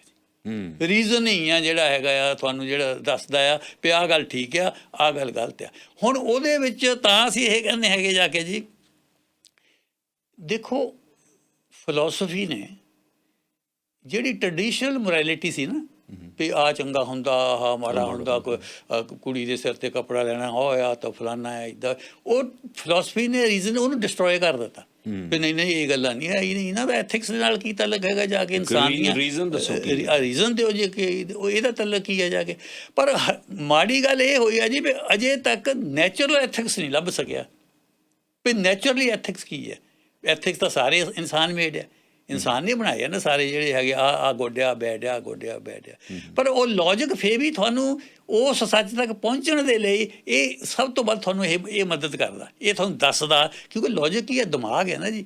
ਹੁਣ ਇਹਦੀ ਸਤਿੰਦਰ ਸਾਹਿਬ ਇਹ ਬੜੀ ਕੰਟਰੋਵਰਸੀ ਆ ਵੀ ਹਿਸਟਰੀ ਵਿੱਚ ਲੌਜਿਕ ਪਹਿਲਾਂ ਆਇਆ ਜਾਂ ਫੇਥ ਪਹਿਲਾਂ ਆਇਆ ਜੀ? ਠੀਕ ਹੈ ਨਾ ਜੀ। ਅੱਛਾ, ਹੁਣ ਕਈ ਵਾਰ ਮੈਨੂੰ ਲੱਗਦਾ ਪਹਿਲੀ ਸਟੇਜ ਤਾਂ ਬੱਚਾ ਫੇਥ ਹੀ ਕਰਦਾ ਨਾ, ਮਾਂ ਤੇ ਫੇਥ ਕਰਕੇ ਚੱਲਦਾ। ਚਲੋ ਆਪਾਂ ਇੱਥੇ ਚੱਲਦੇ ਅੱਗੇ ਚੱਲਦੇ ਹਾਂ। ਆਪਾਂ ਬਹੁਤ ਵਾਰ ਗ੍ਰੀਕ ਫਿਲਾਸਫੀ ਦੀ ਗੱਲ ਕਰਦੇ ਰਹੇ ਹਾਂ ਕਿ ਗ੍ਰੀਕਸ ਜਿਹੜੇ ਆ ਉਹਨੀ ਲੌਜਿਕ ਨੂੰ ਬਹੁਤ ਬੜਾਵਾ ਦਿੱਤਾ ਜਾ। ਬਿਲਕੁਲ ਪਲਾਟੋ ਨਹੀਂ, ਸਾਰੇ ਲੌਜਿਕ ਤੇ ਸੀ, ਇਹ ਸਾਰੇ ਲੌਜਿਕ ਤੇ ਸੀਗੇ ਜੀ। ਔਰ ਉੱਥੇ ਲੌਜਿਕ ਦੇ ਸਕੂਲ ਸੀਗੇ, ਜਿਹੜੀ ਅਰਿਸਟੋਟਲ ਦੀ ਅਕੈਡਮੀ ਵੀ ਸੀਗੀ, ਉਹਦੇ ਵਿੱਚ ਵੀ ਜਿਹੜਾ ਲੌਜਿਕ ਇੱਕ ਸਬਜੈਕਟ ਦੇ ਤੌਰ ਤੇ ਪੜ੍ਹਾਇਆ ਜਾਂਦਾ ਸੀ ਜੀ। ਔਰ ਤੁਸੀਂ ਹੈਰਾਨ ਹੋਵੋਗੇ ਜਾ ਕੇ ਜੀ, ਆਪਣੇ ਤਕਸ਼ਾ ਯੂਨੀਵਰਸਿਟੀ 'ਚ ਵੀ ਪੜ੍ਹਾਇਆ ਜਾਂਦਾ ਸੀ, ਉੱਥੇ ਵੀ ਲੌਜਿਕ ਪੜ੍ਹਾਇਆ ਜਾਂਦਾ ਸੀ। ਅੱਛਾ, ਹੁਣ ਤੁਸੀਂ ਦੇਖੋ ਜਿਸ ਵੇਲੇ ਅਲੈਗਜ਼ੈਂਡਰ, ਅੱਗੇ ਮੈਂ ਆਪਾਂ ਕੀਤੀ ਹੈ ਗੱਲ, ਅਲੈਗਜ਼ੈਂਡਰ ਦਾ ਜਨਮ ਹੋਇਆ ਫਿਲਪਸ ਦੇ ਵਿੱਚ, ਮੈਕਡੋਨੀਆ ਦੇ ਵਿੱਚ, ਉਸ ਵੇਲੇ ਵਧਾਈਆਂ ਦਿੱਤੀਆਂ ਲੋਕਾਂ ਨੇ ਆ ਕੇ ਵੀ ਬਾਦਸ਼ਾਹ ਦੇ ਜਿਹੜਾ ਬੇਟਾ ਪੈਦਾ ਹੋ ਗਿਆ, ਗਾਂ ਹੋ ਗਿਆ। ਅਤੇ ਬਾਦਸ਼ਾਹ ਨੇ ਉਸ ਵੇਲੇ ਕਿਹਾ ਵੀ ਮੈਨੂੰ ਬਹੁਤ ਖੁਸ਼ੀ ਆ ਵੀ ਮੇਰੇ ਬੇਟਾ ਪੈਦਾ ਹੋਇਆ, ਪਰ ਜ਼ਿਆਦਾ ਖੁਸ਼ੀ ਮੈਨੂੰ ਇਸ ਗੱਲ ਦੀ ਆ ਵੀ ਇਹ ਅਰਿਸਟੋਟਲ ਦੇ ਟਾਈਮ ਦੇ ਵਿੱਚ ਪੈਦਾ ਹੋਇਆ। ਔਰ ਅਰਿਸਟੋਟਲ ਹੁਣ ਇਹਨੂੰ ਬਾਦਲੀਲ ਬਣਾ ਦਊਗਾ, ਉਹਨੇ ਉਹ ਇਹਨੂੰ ਦਲੀਲ ਸਕਾਲ ਦਊਗਾ, ਉਹਨੇ ਇਹ ਗੱਲ ਕਹੀ ਜਾ ਕੇ। ਉਸ ਵੇਲੇ ਤਿੰਨ ਸਾਹਿਬ ਐਥਨਸ ਦੇ ਵਿੱਚ ਇਹ ਗੱਲ ਹੈਗੀ ਆ, ਕੋਈ 326 'ਚ ਆਇਆ ਸਿਕੰਦਰ ਇੱਥੇ, ਇਸ BC ਦੇ ਵਿੱਚ ਆਇਆ। ਇਹ ਤੁਸੀਂ ਦੇਖੋ ਉਹਨਾਂ ਦਿਨਾਂ ਦੇ ਵਿੱਚ ਐਥਨਸ ਦੇ ਵਿੱਚ ਇਹ ਹੁੰਦਾ ਸੀਗਾ, ਜਿਸ ਵੇਲੇ ਮੇਰਾ ਤੁਹਾਡੇ ਨਾਲ ਬਹੁਤ ਝਗੜਾ ਹੋ ਗਿਆ, ਮੈਂ ਤੁਹਾਡੇ ਨਾਲ ਬਹੁਤ ਲੜਾਈ ਹੋਏ, ਗੁੱਸਾ ਆ ਗਿਆ ਨਾ ਜੀ, ਅਤੇ ਗੁੱਸੇ ਵਿੱਚ ਸਭ ਤੋਂ ਵੱਧ ਇਹ ਹੁੰਦੀ ਸੀ ਗੱਲ, ਤਾਂ ਜਾਂ ਤੂੰ ਬੇਦਲੀਲ ਬਣ ਜਾਏ। ਇਹ ਗਾਲ ਹੁੰਦੀ ਸੀ, ਸਰਾਪ ਆ ਕਿਸਮ ਦਾ, ਇਹ ਸਰਾਪ ਹੁੰਦੇ ਸੀ, ਇਹ ਉਹਨੂੰ ਬਦਦੁਆ ਦਿੱਤੀ ਜਾਂਦੀ ਸੀ, ਜਾਂ ਤੂੰ ਬੇਦਲੀਲ ਬਣ ਜਾਵੇਂ ਜਾ ਕੇ। ਹੁਣ ਸੈਂਸ ਸਾਹਿਬ ਬੇਦਲੀਲ ਕਰਨ ਦਾ ਮਤਲਬ ਪਤਾ ਕੀ ਹੈ? ਦਲੀਲ ਹੀ ਨਹੀਂ ਦੇ ਸਕਦਾ, ਤੂੰ ਪਾਗਲ ਹੋ ਜਾਏ, ਬੇਵਕੂਫ ਪਾਗਲ ਹੋ ਜਾਵੇਂ। ਕਿਉਂਕਿ ਬੇਦਲੀਲ ਕੌਣ ਹੁੰਦਾ ਜੀ? ਜੇ ਤੂੰ ਪਾਗਲ ਹੁੰਦਾ ਜਾ ਕੇ ਸੋ ਜਿਹੜੀ ਦਲੀਲ ਆ ਇੱਕ ਵੈਸੇ ਹੁਣ ਇਨਸਾਨ ਹੁਣ ਵੀ ਬਹੁਤ ਰੈਸ਼ਨਲਿਜ਼ਮ ਤੇ ਬਹੁਤ ਹੋਇਆ। ਇਹ ਜਿਹੜੀਆਂ ਰੈਸ਼ਨਲ ਸੁਸਾਇਟੀਆਂ ਜਿਹੜੀਆਂ ਬਣੀਆਂ ਸਾਰੀ ਵਰਲਡ ਦੇ ਵਿੱਚ ਤਰਕ ਦੇ ਵਿੱਚ ਬਣੇ ਆ, ਇੱਥੇ ਆਪਣੇ ਸਰੀ 'ਚ ਵੀ ਬਣੀ ਹੋਈ ਤਰਕਸ਼ੀਲ ਸੁਸਾਇਟੀ, ਤਰਕਸ਼ੀਲ ਸੁਸਾਇਟੀ ਇੱਥੇ ਬਣੀ, ਉਹ ਤਰਕੇ ਸਿਖਾਲਦੇ ਆ ਨਾ, ਔਰ ਬੜਾ ਵਧੀਆ ਕੰਮ ਕਰ ਰਹੇ ਆ ਉਹ ਤਰਕਸ਼ੀਲ ਵਾਲੇ, ਬਹੁਤ ਵਧੀਆ ਕੰਮ ਕਰ ਰਹੇ ਆ। ਸੋ ਤਰਕ ਸਿਖਾਲਦੇ ਆ ਲੋਕਾਂ ਨੂੰ ਵੀ ਤਰਕ ਨਾਲ ਕੀ ਕਰਦੇ ਆ। ਉਹ ਲਾਲਾ ਹਰਦਿਆਲ ਦੀ ਕੋਟੇਸ਼ਨ ਹੈ ਜੀ, ਉਹ ਕਹਿੰਦਾ we do not need silly saints, we do not need silly saint or selfish scholars. We need scholarly saints and saintly scholars. ਵਾਹ ਵਾਹ ਵਾਹ, ਇਹ ਚਾਹੀਦੇ ਸਨ, ਦੋਏ ਚੀਜ਼ਾਂ ਜਿਹੜੀਆਂ ਹੈਗੀਆਂ ਨਾਲ ਨਾਲ ਚੱਲਦੀਆਂ। ਸੋ ਦਲੀਲ ਬਾਰੇ ਮੈਂ ਇੱਕ ਜ਼ਰੂਰ ਕਹੂੰਗਾ ਆਪਣੇ ਸੁਣਨ ਵਾਲਿਆਂ ਨੂੰ, ਦਲੀਲ ਨੂੰ ਡਿਵੈਲਪ ਕਰੋ ਜ਼ਰੂਰ। ਦਲੀਲ ਜਿਹੜੀ ਹੈ, ਦਲੀਲ ਡਿਵੈਲਪ ਹੋਣ ਦੇ ਨਾਲ ਤੁਸੀਂ ਤਿੱਖੇ ਬਣਦੇ ਆ, ਤੁਹਾਡੀ ਸੋਚਣ ਸ਼ਕਤੀ ਤੁਹਾਡੀ ਵੱਧਦੀ ਆ। ਸੋ ਤੁਸੀਂ ਦਲੀਲ ਨਾਲ ਗੱਲ ਕਰਦੇ ਆ, ਜਾ ਕੇ ਕਿਸੇ ਦੇ ਨਾਲ ਜਿੰਨਾ ਵੀ ਗੱਲ ਕਰੀਏ ਬਾਦਲੀਲ ਗੱਲ ਕਰੋ, ਬੇਦਲੀਲ ਗੱਲ ਨਾ ਕਰੋ ਜਾ ਕੇ। ਔਰ 10 ਬੰਦੇ 20 ਬੰਦੇ ਕਚੀਰਾ ਕਰਦੇ ਹੋਣ, ਹਾਂ, ਬਾਦਲੀਲ ਇੱਕ ਬੰਦਾ ਜਦੋਂ ਦਲੀਲ ਦੇ ਦਿੰਦਾ ਨਾ, ਹਾਂ, ਸਾਰੇ ਚੁੱਪ ਕਰ ਜਾਂਦੇ, ਸਾਰੇ ਚੁੱਪ ਕਰ ਕਿਉਂਕਿ ਉਹਦਾ ਜਵਾਬ ਕੋਈ ਨਹੀਂ। ਦਲੀਲ ਦੇ ਵਿੱਚ ਪਾਵਰ ਬਹੁਤ ਹੁੰਦੀ ਹੈ, ਪਾਵਰ ਬਹੁਤ ਹੈ, ਲੜਨ ਨਾਲੋਂ ਵੱਧ ਦਲੀਲ ਦੇ ਵਿੱਚ ਪਾਵਰ ਬਹੁਤ ਹੁੰਦੀ ਹੈ। ਜਾ ਕੇ ਇਕੱਲਾ ਬੰਦਾ 10 ਬੰਦਿਆਂ ਨਾਲ ਲੜ ਨਹੀਂ ਸਕਦਾ, ਇਹਨੇ ਲਾ ਨਹੀਂ ਸਕਦਾ, ਪਰ ਦਲੀਲ ਦੀ ਗੱਲ ਇੱਕ ਕਰ ਸਕਦਾ, ਕਨਵਿੰਸ ਕਰ ਔਰ ਉਹਨਾਂ ਨੂੰ ਚੁੱਪ ਕਰਾ ਸਕਦਾ। ਬਿਲਕੁਲ ਠੀਕ ਹੈ। ਫਿਜ਼ੀਕਲੀ ਤੁਸੀਂ ਇੱਕ ਨੂੰ ਕੁੱਟ ਸਕਦੇ ਆ ਜੇ ਤਕੜੇ ਵੀ ਹੈਗੇ, ਪਰ ਜਿਹੜੀ ਤੁਹਾਡੀ ਗੱਲ ਬਿਲਕੁਲ ਠੀਕ ਹੈ, ਦਲੀਲ ਦੇ ਨਾਲ ਤੁਸੀਂ 10 ਨੂੰ ਕਨਵਿੰਸ ਕਰ ਸਕਦੇ ਆ ਜਾ ਕੇ। ਸੋ ਲੌਜਿਕ ਜਿਹੜਾ ਹੈਗਾ ਇਹਨੂੰ ਡਿਵੈਲਪ ਕਰਨ ਦੇ ਲਈ ਬਹੁਤ ਮੈਂ ਇਸ ਗੱਲ ਤੇ ਜ਼ੋਰ ਦਿੰਦਾ ਜੀ ਵੀ ਸਾਡੇ ਸੁਣਨ ਵਾਲੇ ਲੌਜਿਕ ਨੂੰ ਜ਼ਰੂਰ ਡਿਵੈਲਪ ਕਰਨ, ਦਲੀਲ ਨਾਲ ਗੱਲ ਕਰਨ, ਧੱਕੇ ਨਾਲ ਗੱਲ ਕਰਨ ਵਾਲੀ ਜਿਹੜੀ ਹੈਗੀ ਗੱਲ ਨਹੀਂ ਆਉਂਦੀ ਹੈ ਜਾ ਕੇ। ਅੱਛਾ, ਹੁਣ ਸਤਿੰਦਰ ਸਾਹਿਬ ਆਉਂਦੀ ਹੈਗੀ ਗੱਲ ਵੀ ਕੀ ਦਲੀਲ ਜਿਹੜੀ ਹੈਗੀ ਆ, ਕੀ ਦਲੀਲ ਜਿਹੜੀ ਹੈਗੀ ਆ ਇਹ ਪੱਕਾ ਸੋਰਸ ਆ ਸੱਚ ਲੱਭਣ ਦੇ ਲਈ? ਪ੍ਰੋਫੈਸਰ ਕਸ਼ਮੀਰਾ ਸਿੰਘ ਜੀ ਗੱਲ ਕਰ ਰਹੇ ਸਨ ਲੌਜਿਕ ਦੇ ਉੱਤੇ ਅਤੇ ਭਰੋਸੇ ਦੇ ਉੱਤੇ। ਇਸ ਦੇ ਵਿੱਚ ਬਹੁਤ ਸਾਰੀਆਂ ਗੱਲਾਂ ਜਿਹੜੀਆਂ ਉਹਨਾਂ ਨੇ ਦੱਸੀਆਂ ਨੇ, ਜਿਨ੍ਹਾਂ ਨੇ ਰੇਡੀਓ ਹੁਣੇ ਔਨ ਕਰਿਆ। ਉਹ ਕਹਿੰਦੇ ਕਿ ਬਾਦਲੀਲ ਗੱਲ ਕਰਨੀ ਚਾਹੀਦੀ ਹੈ। ਜਿਹੜਾ ਰੀਜ਼ਨ ਹੈ, ਜਿਹੜਾ ਲੌਜਿਕ ਹੈ, ਉਹ ਵੱਡੇ ਜਿਹੜੇ ਲੋਕ ਗੁੱਸੇ ਦੇ ਵਿੱਚ ਜਾਂ ਥੋਥੀਆਂ ਗੱਲਾਂ ਕਰਦੇ ਨੇ ਉਹਨਾਂ ਨੂੰ ਖਾਮੋਸ਼ ਕਰ ਸਕਦੀ ਹੈ। ਦਲੀਲ ਕਿਸ ਤਰ੍ਹਾਂ ਡਿਵੈਲਪ ਹੋਈ, ਉਹਨਾਂ ਨੇ ਫਿਲਾਸਫੀ ਦੀ ਗੱਲ ਕੀਤੀ ਹੈ। ਗ੍ਰੀਕ ਫਿਲਾਸਫਰ ਜਿਹੜੇ ਹੋਏ ਨੇ ਅਰਸਤੂ ਵਗੈਰਾ, ਉਹਨਾਂ ਦੀ ਗੱਲਬਾਤ ਕੀਤੀ ਹੈ। ਪਰ ਸਭ ਹਾਲੇ ਭਰੋਸੇ ਦੀ ਗੱਲ ਨਹੀਂ ਸੀ ਸ਼ੁਰੂ ਹੋਈ, ਤੁਸੀਂ ਤਰਕ ਦੀ ਗੱਲ ਕਰ ਰਹੇ ਸੀ। ਹਾਂ, ਤਰਕ ਦੀ ਗੱਲ ਖੈਰ ਸਾਹਿਬ। ਫਿਰ ਵੀ ਮੈਂ ਇੱਕ ਗੱਲ ਇਹ ਜ਼ਰੂਰ ਕਹਿਣਾ ਚਾਹੁੰਦਾ ਵੀ ਜਿਸ ਵੇਲੇ ਅਸੀਂ ਖੰਡਨ ਕਰਦੇ ਹਾਂ ਨਾ ਜੀ ਕਿਸੇ ਚੀਜ਼ ਦਾ ਜਾਂ ਕਿਸੇ ਵਿਅਕਤੀ ਦਾ ਜਾਂ ਕਿਸੇ ਦਾ ਵੀ, ਇੱਕ ਗੱਲ ਦਿਮਾਗ ਦੇ ਵਿੱਚ ਜ਼ਰੂਰ ਰੱਖਣੀ ਚਾਹੀਦੀ ਹੈ ਜਾ ਕੇ ਵੀ ਇਸ ਬੰਦੇ ਦੇ ਕਈ ਗੁੱਡ ਪੁਆਇੰਟ ਵੀ ਹੈਗੇ ਆ ਜਿਹੜੇ ਕਿ ਸਾਡੇ, ਦੇਖੋ ਜਿਹੜਾ ਅੰਗਰੇਜ਼ੀ 'ਚ ਕਿਹਾ ਜਾਂਦਾ ਹੈਗਾ ਜੀ, ਬਾਈ ਰਿਸਪੈਕਟਿੰਗ ਅਦਰਸ ਵੀ ਰਿਸਪੈਕਟ ਆਵਰ ਸੈਲਵਸ। ਜਦੋਂ ਅਸੀਂ ਕਿਸੇ ਦੀ ਰਿਸਪੈਕਟ ਕਰਦੇ ਹਾਂ ਤਾਂ ਸਹੀ ਮੈਨੇ 'ਚ ਅਸੀਂ ਆਪਣੀ ਰਿਸਪੈਕਟ ਕਰਦੇ ਹਾਂ ਜਾ ਕੇ। And by belittling others we belittle ourselves. ਜੇ ਹੁਣ ਫਰਜ਼ ਕਰ ਲਓ ਕਿਸੇ ਦਾ ਮੈਂ ਖੰਡਨ ਕਰਦਾ ਜਾ ਕੇ, ਤਾਂ ਸਹੀ ਕਹਿਣਾ ਜੀ ਮੈਂ ਆਪਣੇ ਆਪ ਨੂੰ ਛੋਟਾ ਬੰਦਾ ਬਣਾ ਲੈਣਾ ਜਾ ਕੇ ਜੀ। ਮੈਨੂੰ ਨੀਚਤਾਈ ਦਿਖਦੀ ਹੈ ਉਸ ਬੰਦੇ ਦੀ, ਉਹ ਹੀ ਦਿਖਦੀ ਹੈ ਬੰਦੇ ਦੀ ਜਾਂ ਫਿਲਾਸਫੀ ਦੀ ਜਾਂ ਕਿਸੇ ਹੋਰ ਚੀਜ਼ ਦੀ। ਸੋ ਇੱਕ ਗੱਲ ਦਾ ਖਿਆਲ ਰੱਖਣਾ ਚਾਹੀਦਾ ਥਿੰਨ ਸਾਹਿਬ ਵੀ ਮੈਂ ਤੁਹਾਨੂੰ ਦੱਸਦਾ, ਨੋ ਪਰਸਨ ਇਜ਼ ਇਨਫਾਲੀਬਲ। ਦੁਨੀਆ ਵਿੱਚ ਕੋਈ ਬੰਦਾ ਵੀ ਅੱਜ ਤੱਕ ਇਹੋ ਜਿਹਾ ਪੈਦਾ ਨਹੀਂ ਹੋਇਆ ਜਿਹੜਾ ਇਹ ਕਹੇ ਮੈਂ ਜ਼ਿੰਦਗੀ 'ਚ ਕਦੇ ਗਲਤੀ ਨਹੀਂ ਕੀਤੀ ਹੈ। ਹਰ ਬੰਦਾ ਗਲਤੀ ਕਰਦਾ, ਹੁਣ ਵੀ ਅਸੀਂ ਕਰਦੇ ਹਾਂ, ਅਸੀਂ ਫਿਊਚਰ 'ਚ ਵੀ ਕਰ ਰਹੀਆਂ, ਇਹ ਨਹੀਂ ਹੈ।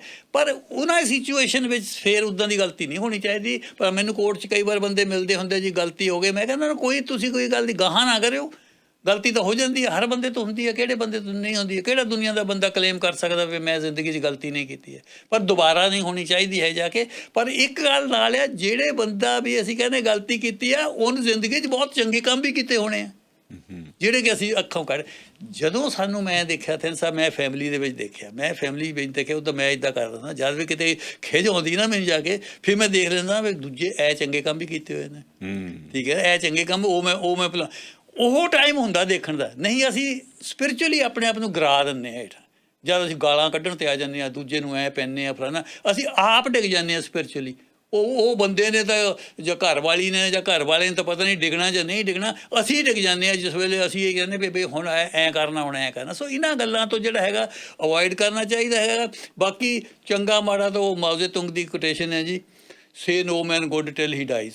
ਉਹ ਕਹਿੰਦਾ ਕਿਸੇ ਬੰਦੇ ਨੂੰ ਵੀ ਚੰਗਾ ਨਾ ਤੁਸੀਂ ਕਹੋ ਜਦ ਤੱਕ ਮਰ ਨਹੀਂ ਜਾਂਦਾ, ਕੀ ਪਤਾ ਇਹ ਇਨਸਾਨ ਹੈ ਕੋਈ ਇੱਦਾਂ ਦੇ ਕੰਮ ਕਰ ਦਿੱਤਾ ਜਿਹੜਾ ਜ਼ਿਆਦਾ ਹੀ ਖਰਾਬ ਹੁੰਦਾ ਜਾ ਕੇ। ਸੋ ਬਹੁਤ ਸਾਨੂੰ ਕੰਜੂਸੀ ਵਰਤਣੀ ਚਾਹੀਦੀ ਆ ਜਿਸ ਵੇਲੇ ਕਿਸੇ 'ਤੇ ਵੀ ਕ੍ਰਿਟਿਸਿਜ਼ਮ ਆਉਂਦਾ ਜਾਂ ਕਿਸੇ ਨੂੰ ਅਸੀਂ ਨੀਚਾ ਦਿਖਾਉਣ ਦੀ ਕੋਸ਼ਿਸ਼ ਕਰਦੇ ਹਾਂ। ਮੈਨੂੰ ਤਾਂ ਥਿੰਨ ਸਾਹਿਬ ਐਨ ਲੱਗਦਾ ਹੁੰਦਾ ਜਦ ਮੈਂ ਤੁਹਾਨੂੰ ਸੱਚੀ ਦਾ ਹੁਣ ਆ, ਉਹ ਤਾਂ ਮੈਂ ਪਹਿਲੀ ਗੱਲ ਨਹੀਂ ਕਹਿਣਾ, ਤੁਹਾਡੀ ਉਮਰ 'ਚ ਮੈਂ ਵੀ ਬਹੁਤ ਸਾਰਾ ਕੁਛ ਕਰਦਾ ਸੀਗਾ ਜਾ ਕੇ। ਹੁਣ ਮੈਨੂੰ ਇੱਦਾਂ ਲੱਗਦਾ ਜਦ ਮੈਂ ਕਿਸੇ ਦੇ ਖਿਲਾਫ ਕੋਈ ਗੱਲ ਕਹਿਣ ਨੂੰ ਕਰਦਾ ਜਾ ਕੇ, ਉਸੇ ਵੇਲੇ ਮੈਨੂੰ ਲੱਗਦਾ ਵੀ ਤੇਰੇ ਅੰਦਰ ਕੀ ਤਬਦੀਲੀ ਆਈ ਆ, ਇਹ ਗੱਲ ਕਹਿਣਾ ਕੀ ਇਹ ਕਹਿਣ ਦੀ ਲੋੜ ਸੀਗੀ, ਇਹਦੇ ਨਾਲ ਤੈਨੂੰ ਕੀ ਫਾਇਦਾ ਹੋਇਆ, ਕੀ ਤੂੰ ਐਜ਼ ਏ ਪਰਸਨ ਚੰਗਾ ਬਣ ਗਿਆ ਅੱਗੇ ਨਾਲੋਂ ਇਹ ਗੱਲ ਕਰਕੇ, ਜਾਂ ਤੂੰ ਅੱਗੇ ਨਾਲੋਂ ਹੇਠਾਂ ਡਿੱਗਿਆ ਜਾ ਕੇ। ਇਹ ਮੇਰਾ ਤਾਂ ਪੈਮਾਨਾ ਹੁਣ ਇਹ ਹੁੰਦਾ। ਦੇਖੋ ਤਾਂ ਫੈਮਿਲੀ ਵੀ ਇੱਕ ਮੈਂ ਤੁਹਾਨੂੰ ਦੱਸਾਂ, ਫੈਮਿਲੀ ਜਿਹੜੀ ਹੈਗੀ ਆ ਇਹ ਵੀ ਇੱਕ ਬੋਡੀ ਦੇ ਯੂਨਿਟ ਮੰਗਿਆ। ਦੇਖੋ ਬੋਡੀ ਕਿੱਦਾਂ ਦੀ ਚੀਜ਼ ਆ, ਮੇਰੀ ਉਂਗਲੀ ਦੇ ਵਿੱਚ ਕੰਡਾ ਲੱਗ ਜਾਵੇ ਨਾ, ਮੇਰਾ ਸਾਰਾ ਬੋਡੀ ਡਿਸਟਰਬ ਹੋ ਜਾਣਾ, ਸਾਰਾ ਬੋਡੀ ਡਿਸਟਰਬ ਹੋ ਜਾਣਾ। ਮੇਰੀ ਅੱਖ ਵਿੱਚ ਕੁਛ ਪੈ ਜਾਵੇ, ਅੱਖ ਥੋੜ੍ਹੀ ਛੋਟੀ ਜਿਹੀ ਆ ਪਰ ਮੈਂ ਸਾਰਾ ਹੀ ਡਿਸਕੰਫਰਟ ਹੋ ਜਾਣਾ ਬੋਡੀ।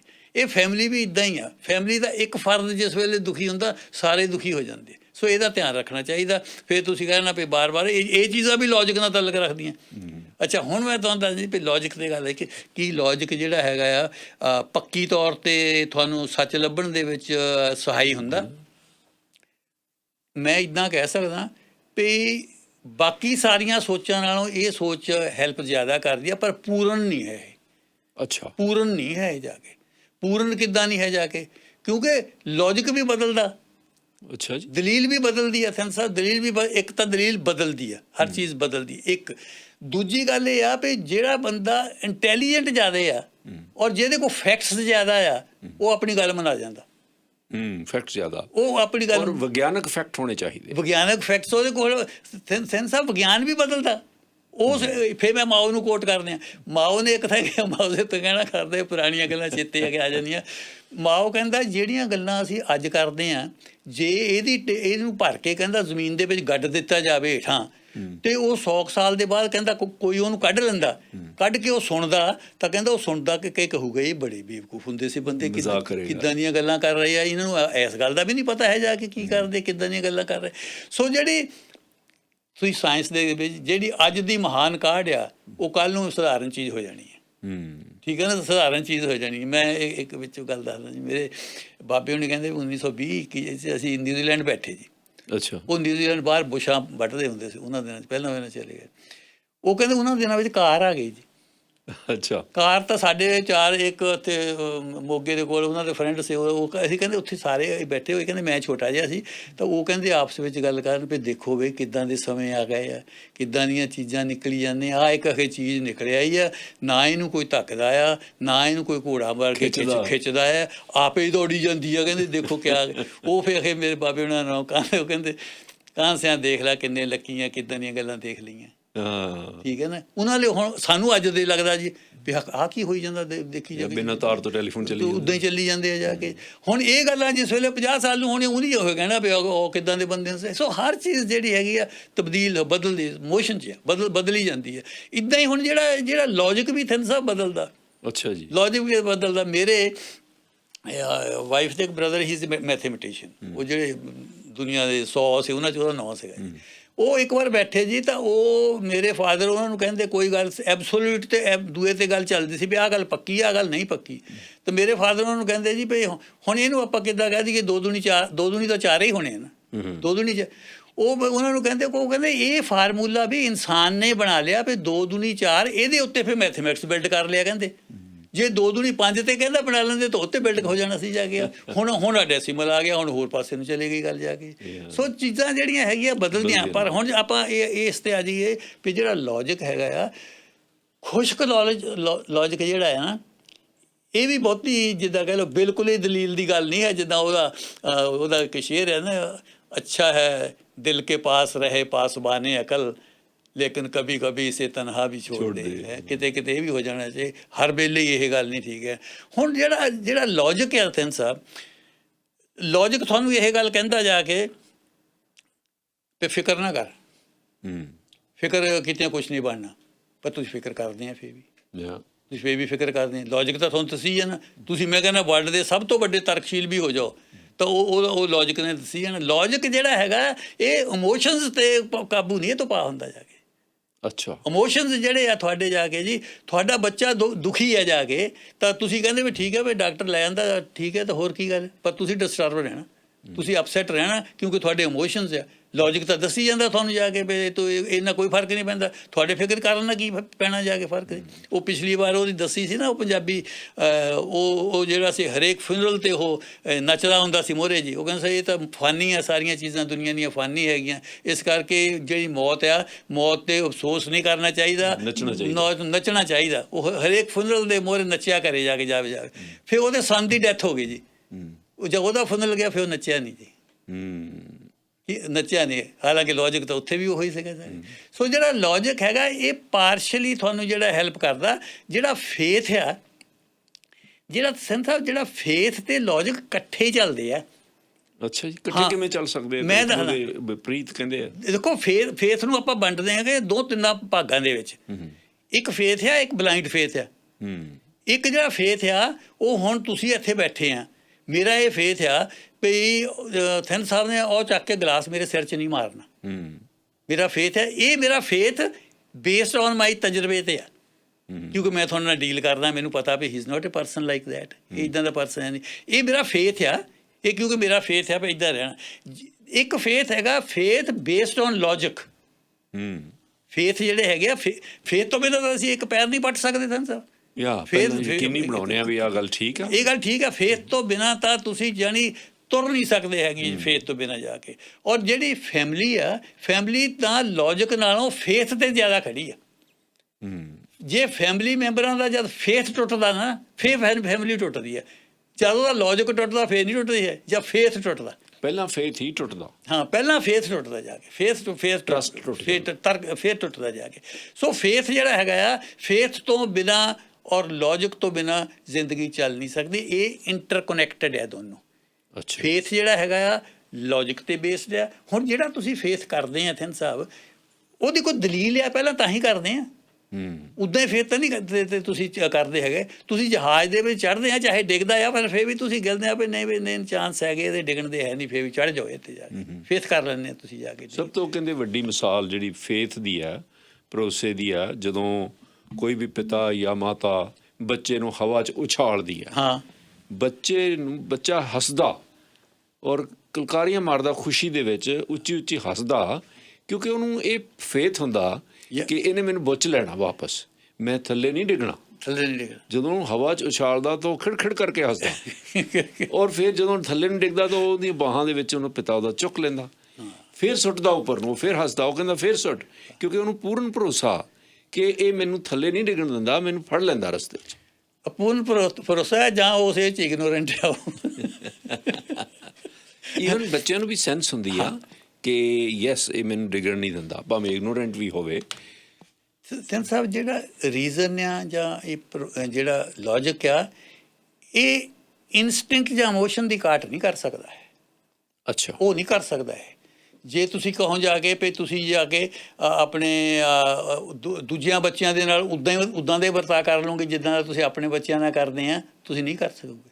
ਕੁਛ ਹੱਦ ਤੱਕ ਕਰ ਸਕੋ, ਬਹੁਤ ਜ਼ੋਰ ਲਾ ਕੇ, ਜੇ ਕੋਈ ਬਹੁਤ ਮੈਂ ਤੁਹਾਨੂੰ ਆਪਣੇ ਘਰ ਦੀ ਗੱਲ ਦੱਸਦਾ। ਮੇਰੇ ਫਾਦਰ ਉਹ ਇੱਦਾਂ ਨਿਆਣਿਆਂ ਨੂੰ ਕੈਂਡੀਆਂ ਕੁੰਡੀਆਂ ਵੰਡਦੇ ਰਹਿੰਦੇ ਹੁੰਦੇ ਸੀ। ਇੱਕ ਵਾਰ ਮੈਨੂੰ ਕਹਿੰਦੇ ਮੈਂ ਚਾਹੁੰਦਾ ਇੱਦਾਂ ਆ ਵੀ ਇਹਨਾਂ ਬੱਚਿਆਂ ਦੇ ਨਾਲ ਵੀ ਮੈਂ ਉੱਦਾਂ ਦਾ ਵਰਤਾਅ ਕਰਾਂ ਜਿੱਦਾਂ ਦਾ ਮੈਂ ਸਨੀ ਉਹਨਾਂ ਨਾਲ ਕਰਦਾ, ਪੋਤਿਆਂ ਨਾਲ, ਪਰ ਮੇਰੇ ਤੋਂ ਹੁੰਦਾ ਨਹੀਂ। ਕਹਿੰਦੇ ਮੈਂ ਜ਼ੋਰ ਬਹੁਤ ਲਾਉਣਾ, ਹੁੰਦਾ ਨਹੀਂ ਹੈ ਮੇਰੇ ਤੋਂ। ਅਤੇ ਮੈਂ ਕਿਹਾ ਜੀ ਇਹ ਤਾਂ ਨੈਚੁਰਲ ਹੈ। ਕਹਿੰਦੇ ਹਾਂ ਨੈਚੁਰਲੀ ਹੋਣਾ। ਕਹਿੰਦੀ ਮੈਂ ਸੋਚਦਾ ਤਾਂ ਬੜਾ ਵੀ ਮੈਨੂੰ ਇੱਦਾਂ ਹੋਣਾ ਚਾਹੀਦਾ। ਪਹਿਲਾਂ ਤਾਂ ਮੈਂ ਮੈਂ ਉਹਨਾਂ ਨੂੰ ਐਪਰੀਸ਼ੀਏਟ ਕੀਤਾ ਵੀ ਕਮ ਸੇ ਕਮ ਉਹ ਇਸ ਪਾਸੇ ਵੱਲ ਨੂੰ ਸੋਚਦੇ ਸੀਗੇ, ਠੀਕ ਹੈ ਨਾ ਜਾ ਕੇ, ਪਰ ਉਹ ਕਹਿੰਦੇ ਹੁੰਦਾ ਨਹੀਂ ਹੈ, ਇਹ ਹੋਣਾ ਵੀ ਨਹੀਂ ਹੈ, ਇਹ ਤੁਹਾਡਾ ਲੌਜਿਕ ਜਿੰਨਾ ਮਰਜ਼ੀ ਡਿਵੈਲਪ ਕਰ ਲਓ, ਇਹ ਉੱਦਾਂ ਹੋਣਾ ਨਹੀਂ ਹੈ ਜਾ ਕੇ। ਬਲੱਡ ਰਿਲੇਸ਼ਨਸ਼ਿਪ ਹਾਂ, ਕਿਉਂਕਿ ਇਨਸਟਿੰਕਟ ਹੈ ਜੀ, ਨੈਚੁਰਲ ਹੈ ਇਹ ਜਾ ਕੇ, ਠੀਕ ਹੈ ਨਾ। ਤੁਸੀਂ ਕੁਛ ਹੱਦ ਤੱਕ ਕੰਟਰੋਲ ਕਰ ਲਓਗੇ। ਥਿੰਦ ਸਾਹਿਬ ਨੂੰ ਗੁੱਸਾ ਜਿਹੜਾ ਹੈਗਾ ਇੱਕ ਇਨਸਟਿੰਕਟ ਆ। ਗੁੱਸਾ ਜਿਹੜਾ ਤੁਹਾਡਾ ਦਲੀਲ ਤੁਹਾਨੂੰ ਦੱਸਦੀ ਆ ਵੀ ਗੁੱਸਾ ਨਾ ਕਰ, ਗੁੱਸੇ ਨਾਲ ਤੇਰਾ ਬਹੁਤ ਨੁਕਸਾਨ ਹੋ ਜਾਂਦਾ। ਲੌਜਿਕ ਦਬ ਜਾਂਦਾ, ਲੌਜਿਕ ਤੁਹਾਨੂੰ ਦੱਸਦਾ, ਤੁਸੀਂ ਕੁਛ ਹੱਦ ਤੱਕ ਕੰਟਰੋਲ ਕਰ ਲੈਂਦੇ ਆ ਜੀ। ਪਰ ਜੇ ਤੁਸੀਂ ਕਹੋ ਕੰਪਲੀਟਲੀ ਨਹੀਂ ਹੁੰਦੇ। ਜਿਹੜੀਆਂ ਇਨਸਟਿੰਕਟਸ ਤੁਹਾਡੇ ਅੰਦਰ ਅਗਰੈਸਿਵਨੈਸ ਦੀ ਹੈਗੀ ਹੈ ਜੀ, ਤੁਸੀਂ ਥੋੜ੍ਹਾ ਜਿਹਾ ਅਗਰੈਸਿਵ ਹੋਵੋਗੇ, ਚਾਹੇ ਘਟਾ ਲਓਗੇ, ਕੰਟਰੋਲ ਕਰ ਲਓਗੇ, ਜ਼ੋਰ ਲਾ ਕੇ ਕਰਕੇ, ਪਰ ਤੁਸੀਂ ਕੱਢ ਨਹੀਂ ਸਕਦੇ ਜੀ। ਹੁਣ ਇਹ ਕਹਿ ਦਿੰਦੇ ਆ ਜੀ ਵੀ ਜਿਹੜਾ ਫੇਥ ਆ ਇਹ ਹੈਗਾ, ਇਹ ਇਮੋਸ਼ਨਸ ਜਿਹੜੇ ਹੈਗੇ ਦਿਲ ਦੀ ਗੱਲ ਹੈਗੀ ਆ, ਤਾਂ ਜਿਹੜੀ ਲੌਜਿਕ ਹੈਗਾ ਉਹ ਦਿਮਾਗ ਦੀ ਗੱਲ ਹੈ। ਪਰ ਇੱਥੇ ਮੈਂ ਥੋੜ੍ਹਾ ਇੱਕ ਕਲੀਅਰ ਕਰ ਦਵਾਂ, ਗਾਹਾਂ ਵੀ ਆਪਣੇ ਸੁਣਨ ਵਾਲੇ ਕਰ ਲੈਣ ਜਾ ਕੇ, ਵੀ ਇਹ ਸਾਰੀ ਦਿਮਾਗ ਦੀ ਗੱਲ ਆ, ਦਿਲ ਦੀ ਨਹੀਂ ਹੈ ਕੋਈ ਵੀ।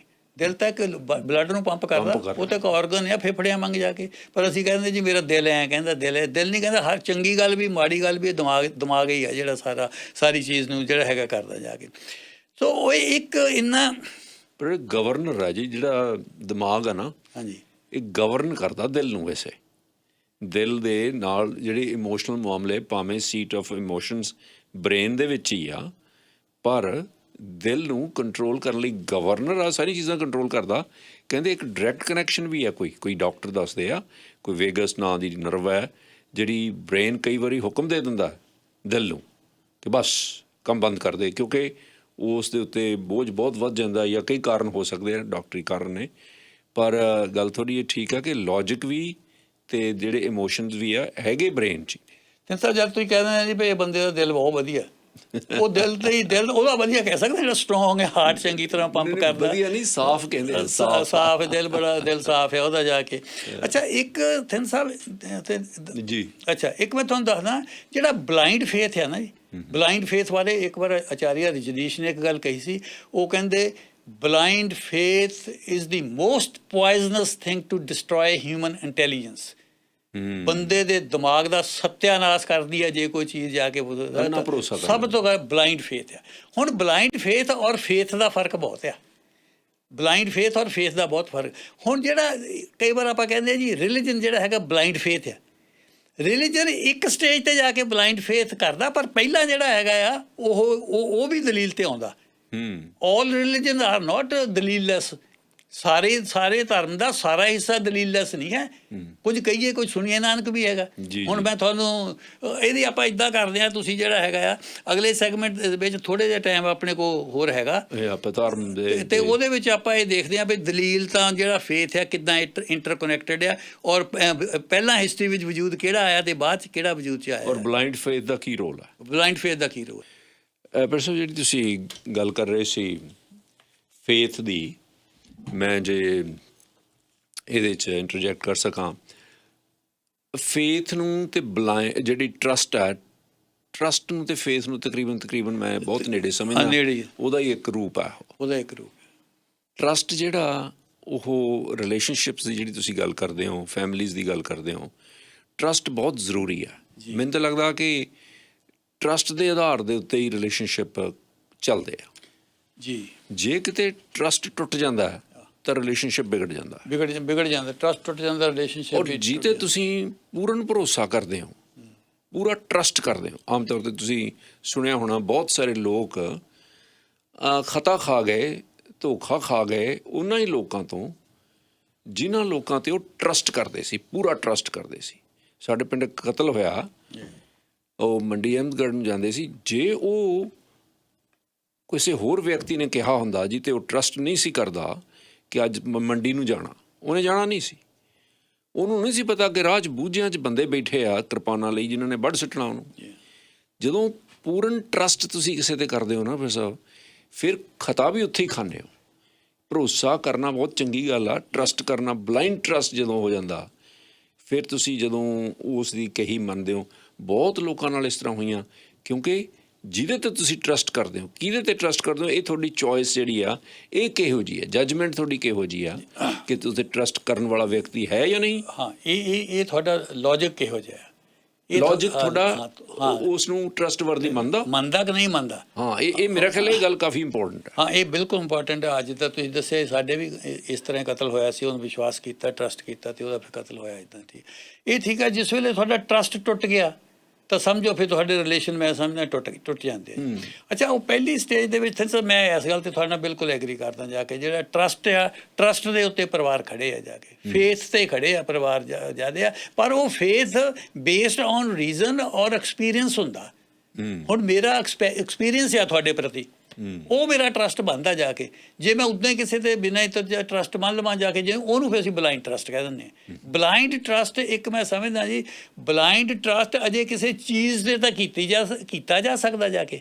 ਬੇਜਾਨ ਚੀਜ਼ ਦੇ ਉੱਤੇ ਬਲਾਈਂਡ ਟਰਸਟ ਕੀਤਾ ਜਾ ਸਕਦਾ। ਜਾਨਦਾਰ ਚੀਜ਼ ਤੇ ਟਰਸਟ ਫੁੱਲ ਕਰਨਾ ਜਿਹੜਾ ਹੈਗਾ ਨਾ ਜੀ, ਉਹਦੇ ਵਿੱਚ ਤੁਸੀਂ ਸੇ ਨੋ ਮੈਨ ਗੁੱਡ ਟਿਲ ਹੀ ਡਾਈਜ਼, ਕਿ ਪਤਾ ਨਹੀਂ ਹੁੰਦਾ ਬੰਦੇ ਨੇ ਕਿਸ ਤਰ੍ਹਾਂ। ਮੈਂ ਇੱਕ ਗੱਲ ਵਿੱਚ ਕਹਿਣੀ ਚਾਹੁੰਦਾ, ਮੈਂ ਚਾਹੁੰਦਾ ਸੀਗਾ ਮੈਨੂੰ ਭੁੱਲ ਗਈ ਗੱਲ, ਮੈਨੂੰ ਪਹਿਲਾਂ ਕਹਿਣੀ ਚਾਹੀਦੀ ਸੀ ਜੀ। ਉਹਦੇ ਵਿੱਚ ਮੈਨੂੰ ਇੱਕ ਫੋਨ ਆਇਆ ਇੰਗਲੈਂਡ ਦੇ ਵਿੱਚੋਂ ਜੀ, ਇੰਗਲੈਂਡ ਦੇ ਵਿੱਚੋਂ ਉਹਦੀ ਫੋਨ ਆਇਆ ਤਾਂ ਉਹ ਫੋਨ ਮੈਨੂੰ ਕਿਹਾ ਨਹੀਂ, ਮੈਂ ਨਾਂ ਲੈ ਦੂੰ, ਆਮ ਤੌਰ 'ਤੇ ਮੈਂ ਨਾਂ ਲੈਂਦਾ ਨਹੀਂ ਹੈ ਜਾ ਕੇ, ਪਰ ਇੱਥੇ ਮੈਨੂੰ ਦੱਸਦਾ ਉਹਨੇ ਪ੍ਰਕਾਸ਼ ਸਿੰਘ ਬਾਦਲ ਉਹਨਾਂ ਦੇ ਖਿਲਾਫ ਬਹੁਤ ਲਫ਼ਜ਼ ਇੱਦਾਂ ਦੇ ਵਰਤੇ ਜਿਹੜੇ ਵਰਤਣੇ ਨਹੀਂ ਚਾਹੀਦੇ ਜਾ ਕੇ।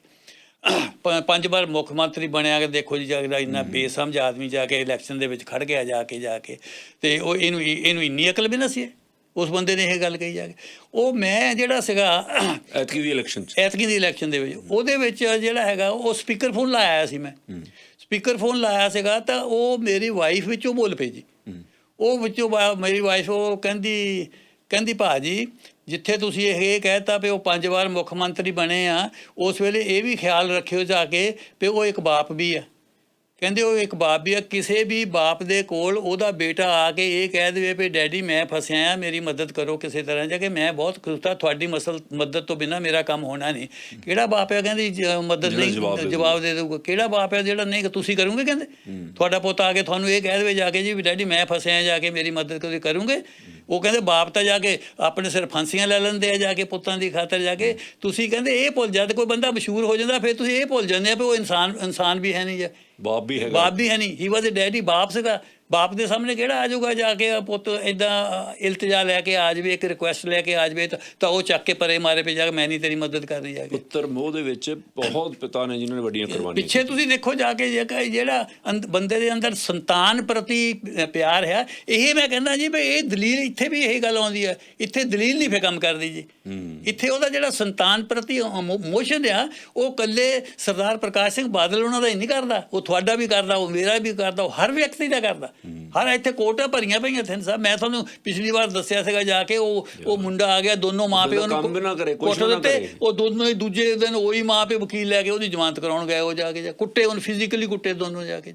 ਸੋ ਇਹ ਜਿਹੜੇ ਹੈਗੇ ਆ ਇਹ ਦੋਨੋਂ ਚੀਜ਼ਾਂ ਉਹ ਕਹਿ ਰਹੇ ਸੀ ਬਈ ਇਹ ਬਚ ਜਾਵੇ, ਨਸ਼ਾ ਛੱਡ ਦੇਵੇ, ਭਾਵੇਂ ਬੈਠਾ ਰਹੇ, ਅਸੀਂ ਕੰਮ ਕਰਾਂਗੇ। ਕੁਛ ਨਿਆਣੇ ਵੀ ਮੈਂ ਪੋਤੇ ਮੈਂ ਹੀ ਪਾਲ ਦਊਗਾ ਜਾ ਕੇ ਇਹ ਕੁਛ ਵੀ ਨਾ ਕਰੇ ਜਾ ਕੇ। ਉਹ ਹੁਣ ਇਨਸਟਿੰਕਟਿਵਲੀ ਉਹ ਔਰ ਪ੍ਰਕਾਸ਼ ਸਿੰਘ ਬਾਦਲ ਇੱਕੋ ਹੀ ਆ।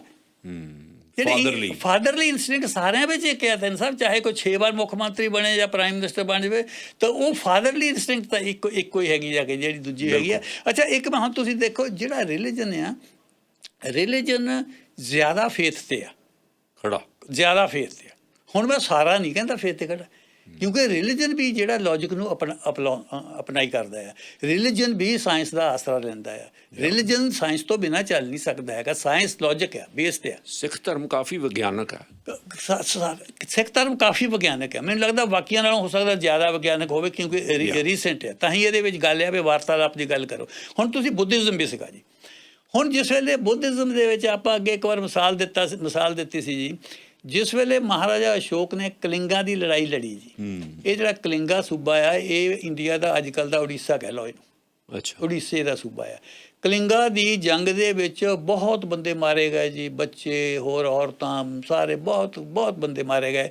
ਤਾਂ ਉਹਨੂੰ ਜਿੱਤਣ ਤੋਂ ਬਾਅਦ ਮਹਾਰਾਜਾ ਅਸ਼ੋਕ ਜਿਹੜੇ ਸੀਗੇ ਜੀ ਉਹ ਬਹੁਤ ਪਰੇਸ਼ਾਨ ਹੋ ਗਏ ਜਾ ਕੇ।